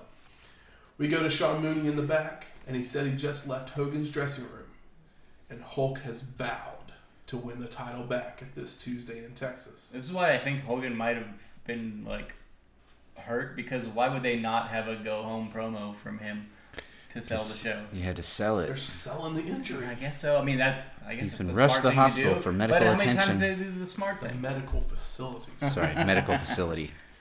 Gorilla and the Brain talk some more about the next show, and they suddenly get word that Mean Gene has found the Undertaker. Where could he possibly be? He's standing in a dark room surrounded by fog, not quite sure where he is, but it's obviously the basement, boiler room. Yeah. Bear says, nothing is immortal, not even Hulkamania. It died right here this very evening, and normally when something dies, you hold the services almost immediately, but not in the case of Hulkamania. We all hold him over in the embalming room of my funeral parlor, and sometime between now and Tuesday, we will eviscerate him. I was hoping to get your Paul Bearer impersonation, but that's asking a lot from anybody. Oh. Yeah. Also, like, Nothing is immortal. Oh, yeah. It's like, Not even God. Hulkamania. Well, you got a good one, but nobody actually wants to hear it. It's hard enough. Like, it's great when you see it. Undertaker then continues with, "Let me enlighten you on what is in store for Hulkamania." And he lifts a coffin door. Creak. It dies at Survivor Series. Now the only thing left is this Tuesday, the burial. And we fade to black. Yeah. I think that this was shot. I think you can, like, it's dark, obviously, but I think you can see some, like, stadium seats. Like, they shot this earlier in the day with, like, the lights off. Because I feel like I could see, like, you know, like a chair with, like, the seat up on, like, the back, like, I guess would be the right side of the screen with Mean Gene. So, we'll go to our guest first tonight. Yeah, of course. Shane O'Mac, what are your overall thoughts of Survivor Series 1991?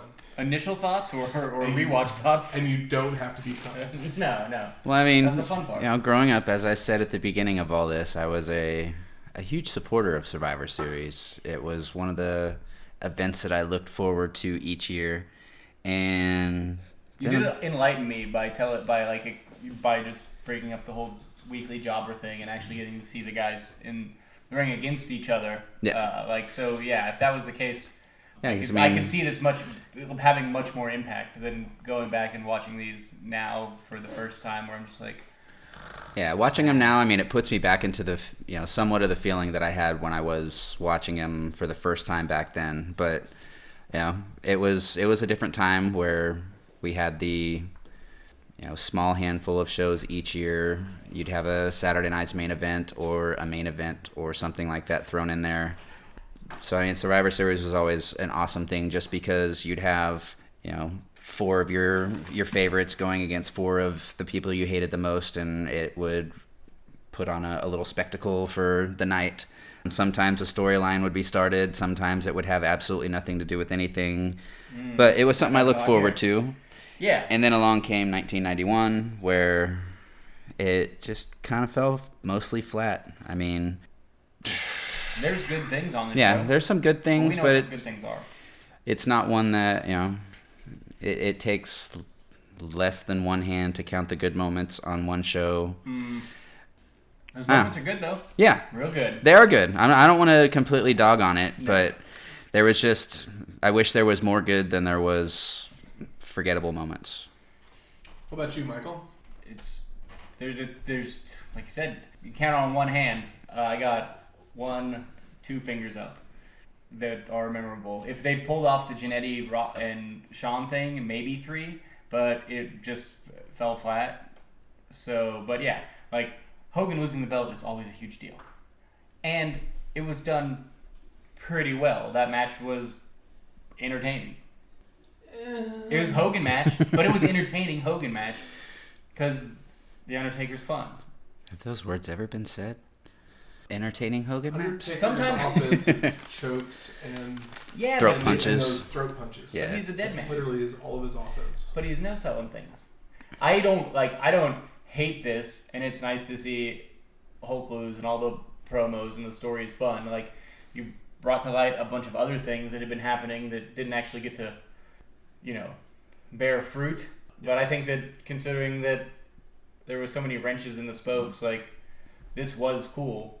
And then Jake and Savage, like half of the show is like Jake and Savage, and it's like previously recorded for the most part. I mean, I'm right there with you guys.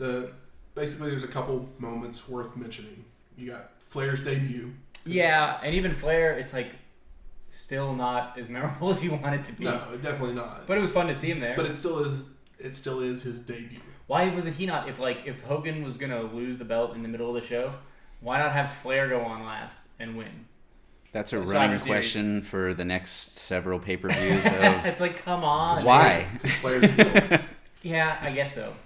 But he can win. Yeah, it's like they're not gonna put the heel over at the end. But if you're gonna, I guess, you could at least have him like lose in a schmoz at the end.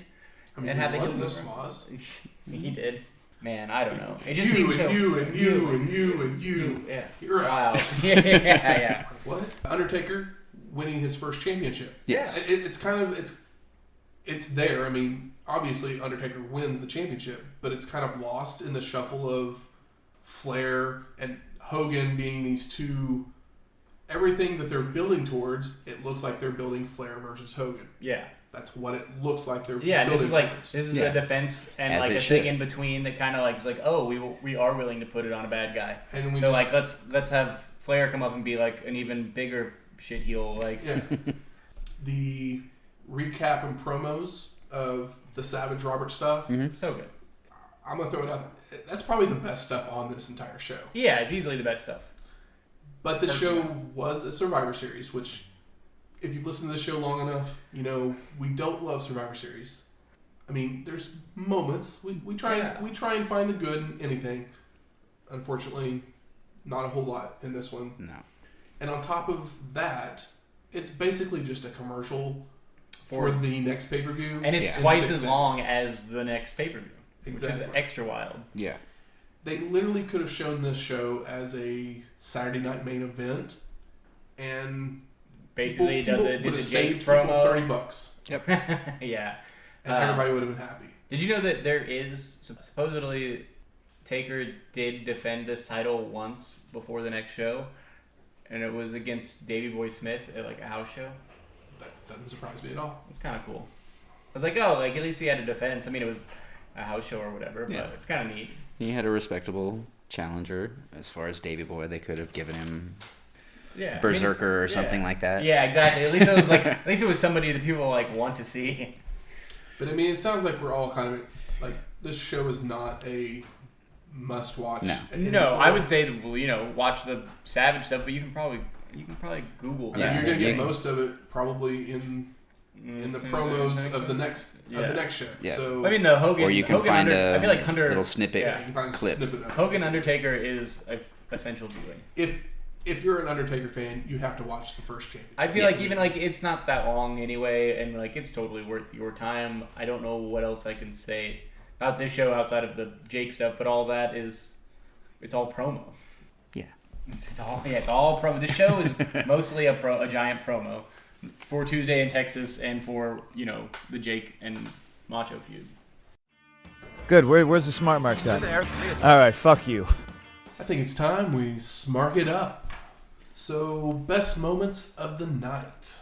I mean, you were just mentioning we feel like the Roberts promo. times this- Savage promo was good. Yeah, Roberts terrorizing Elizabeth. I mean, being able to see the snake bite thing at the very beginning of the show was, like I said at the beginning, you had talked about it before. Yeah. I'd never seen it. I was and I like- was just like, I put it over pretty hard, but I feel like it holy needs cow. to be. Like, that's amazing. That, like, Yeah, supposedly Jake has said that he had to convince Macho Macho that to do it. it was devenomized, Yeah. and Macho basically made him let the snake bite Jake. And like, Jesus Christ, man, can't you trust me?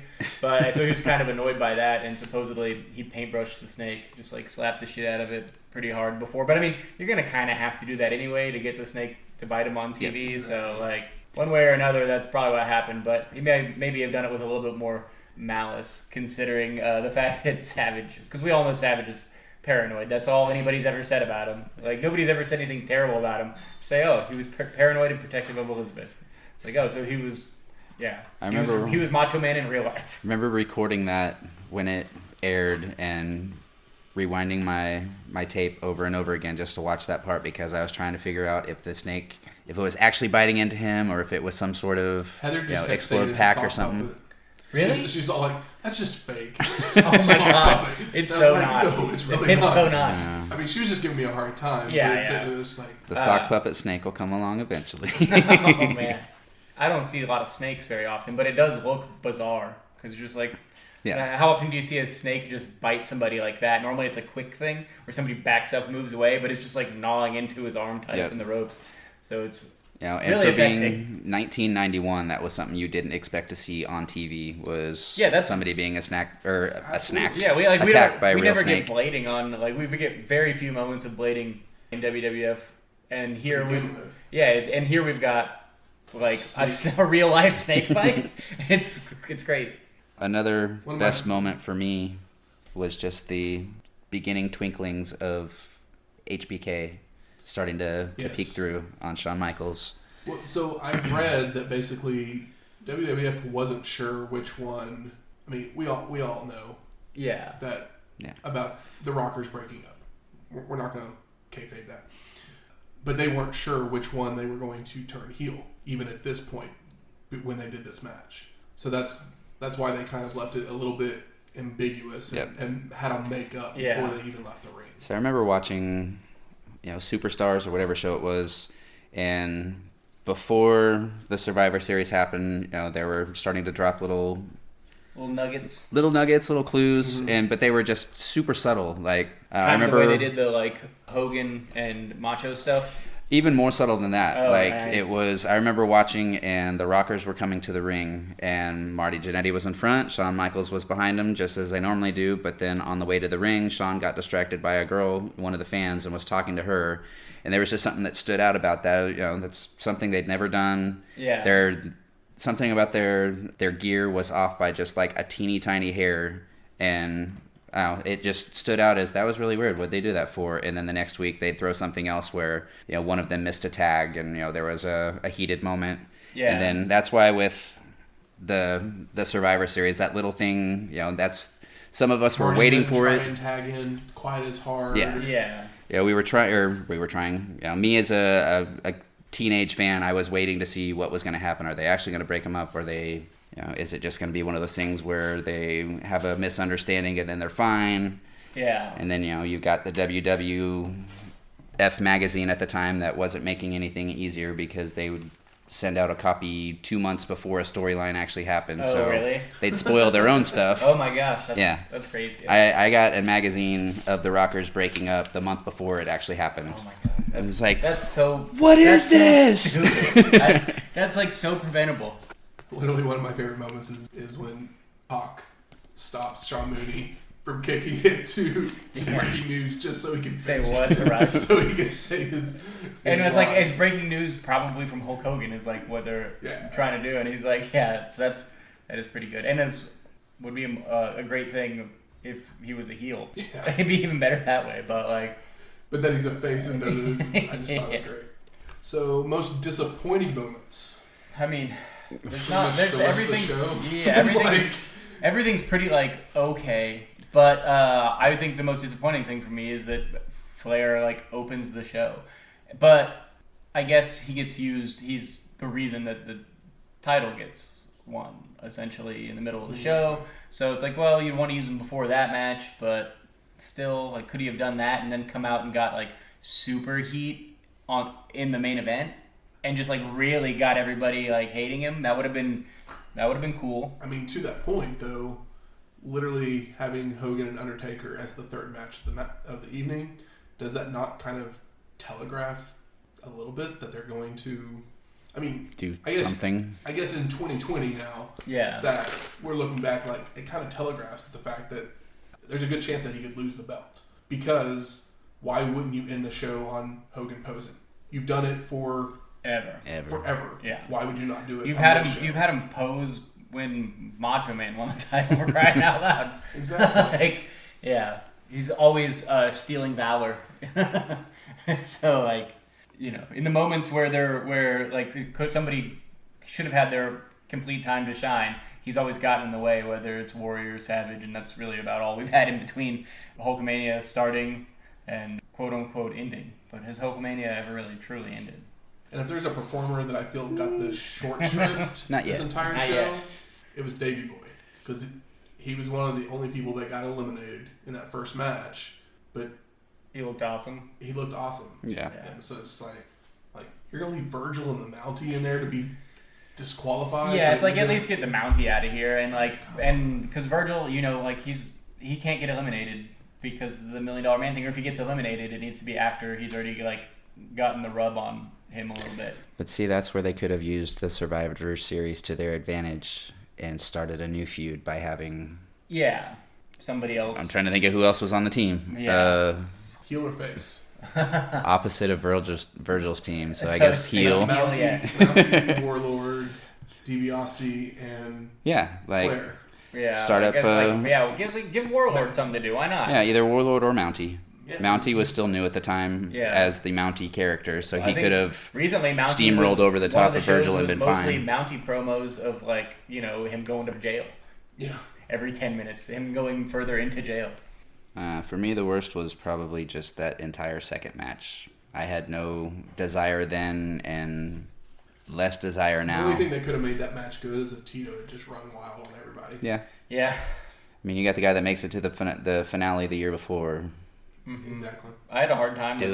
I had a hard time with the last. Oh, that was the other thing. I was thing. like, what do I care at this point? I mean, at least it was Earthquake and Legion of Doom. I mean, I like Earthquake, I like Legion of Doom. So I mean, still, yeah. But at that point, I was just like, all right, they could have ended on whatever the last thing was. But I mean, actually, my biggest problem with that match is it comes down to Legion of Doom versus IRS, and I'm just like, why is this taking so long to win him? Yeah, they should have just Doomsday devised him as soon as he was like in the ring by himself. Well, originally clothesline by one guy, shoulder block by the other. One of them goes to the top. You got it. 1, 2, 3. Yeah. Originally, also they were talking about doing like they had done the year before with the grand finale match with all of the survivors competing against each other. I even forgot about. And then they had actually promoted it up before then because I remember them talking about it, and then it just disappeared the night of. It would make more sense, I guess, because of Tuesday in Texas. Yeah, that would make more sense considering that these matches are pretty ugh. So it's like, well, at least it'll culminate in something, but. Yeah. I mean, I don't necessarily want to see that something anyway. So your grand finale. If you had that happen, Flair would have won, right? Oh yeah. Yeah, that's what I mean. That's what. And see that would have been a good thing. Yeah. To establish him a little bit in the WWF. Or Flair would have gotten counted out at some point, and then because, like we said, the entire other team was disqualified. Heels don't go, what they could have done is have Flair be last with somebody else. Bobby Heenan slips him the belt. Hits him with the belt, gets DQ'd. Yeah. There you go. Knocks out Hawk or something. Yeah. So in this land of crap that we've watched, who is the best performer? Jake. Yeah. Cool. Glad we all agree. And he wasn't even in the ring. Yeah. No. Well, because there was there's definitely plenty of talented people throughout the show, but they didn't really get to shine. No. And Undertaker did his gimmick perfectly, but that's a thing, and it's a performance, but it's not nearly as affecting or memorable as Jake. I mean, Piper made me look at him differently in this match than I had in a while, just because he just had this different presence. Maybe it's the connection with him and Flair. He had some energy in the match. Yeah, he was probably getting bored of making C-rate action movies. It's like, they live.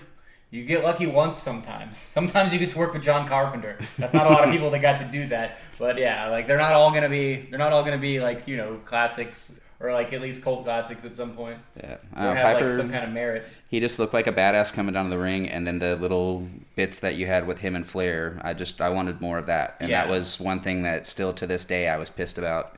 WWF didn't do what they should have with the two of them. Yeah, that is a good point, because I was like, you could definitely feel the chemistry between the two of them. Yeah. And that's probably why Piper was so excited, because he's gets to work with somebody that he worked with back in the day. So it's we know each other's Makes shit. you feel like he's 27 again. Yeah, totally. So is the most surprising thing the championship change or Flair debuting? I guess the championship change. I knew Flair was coming up, so the surprising thing for me was that it was the first match. But it's always. I'd say Hogan not in the main event. Yeah, if he was the main event, I guess he would have won. This show is important for 2.5 reasons. Exactly. And now for a look back even further into the history of wrestling. The Dusty Finish. Dusty Rhodes had won the NWA World's Heavyweight Championship in Tampa, Florida. But Harley Race demanded a rematch when they met up in Orlando just 5 days later on August 26th, 1979. Race would win back the championship for the third time. A few months later, Harley Race would embark on a tour of Japan, and just as with Jack Briscoe 6 years prior, Giant Baba would get a title shot. Baba would defeat Race on Halloween, October 1979, in Nagoya, Japan, to become a 2-time champion, hitting his special move, the running neckbreaker drop. Harley was determined to make sure he was still champion when he returned to the United States, so they had one more match in Amagasaki 7 days later, with his wife and son sitting at ringside as blood spouted from Race's forehead, would use Baba's momentum against him on a flying body press to regain the title and become a 4-time champion. Harley Race would continue his dominance for the next year until a return trip to Japan would see these two men step into the ring once again. Next week, this Tuesday in Texas. As if it wasn't put over enough in this show. Now it's our turn. It's our turn to put over the show. It's Texas in a Tuesday. Texas. I mean, how many Tuesday pay-per-views we covered? Unless it was like a Survivor Series or like maybe a Starrcade. Nothing's on a Tuesday. I only If it remember was one something other that was on Tuesday. Thanksgiving, I think they've been random. Like yeah, I remember one Thanksgiving other shows. Tuesday one about 20 years down the line. Starrcades or something like that. It's kind of weird. I wonder what made them. But we talk about it next week. I bet we do. I guess you'll have the answers for me, and I appreciate that. Music from this week's show is the theme from Survivor Series 1991. And I'm going to play Legion of Doom's theme music because they won the main event. It's probably the first and only time we'll hear it. Probably. That song's What a Rush by Jimmy Hart and J.J. Maguire. Go, Jimmy. Hey, do you think Jimmy's still making some money off all those tunes he co-wrote back in the day? I hope No, so. because he signed his rights away to all of them. Well, I mean, unless he didn't in WCW. In WWF, he signed his rights away. You know what I realized? I guess it's new, but that new Jake song that's on this show, they're like, what is the catchphrase? They're like, The Truth or whatever. Uh-huh. Yeah, that song rules, and I love it. That's all. If you like this episode or any of our other ones, go out there and rate and review us on iTunes, Stitcher, Google Play, or wherever you find your podcasts at. You can always email us at wrestlinghistoryx@gmail.com if you have any comments, questions, concerns. Or you can find us on Twitter at WrestlingHistoX. That's Wrestling HISTOX. Also like to thank Shane O'Mac for joining us this week. You can come back next week. oh, hell yeah. And come back next week and join us for this Tuesday in Texas. Can't miss Tuesday in Texas. Second time you were live at Tuesday in Texas. That's right. Correct. Yeah. I mean, this isn't live, but you know. Yeah. Live enough. Ish. I'm here. I'm living. It's as live as all the wrestling shows during COVID-19. Thanks for joining us, and we'll talk to you next week. Peace.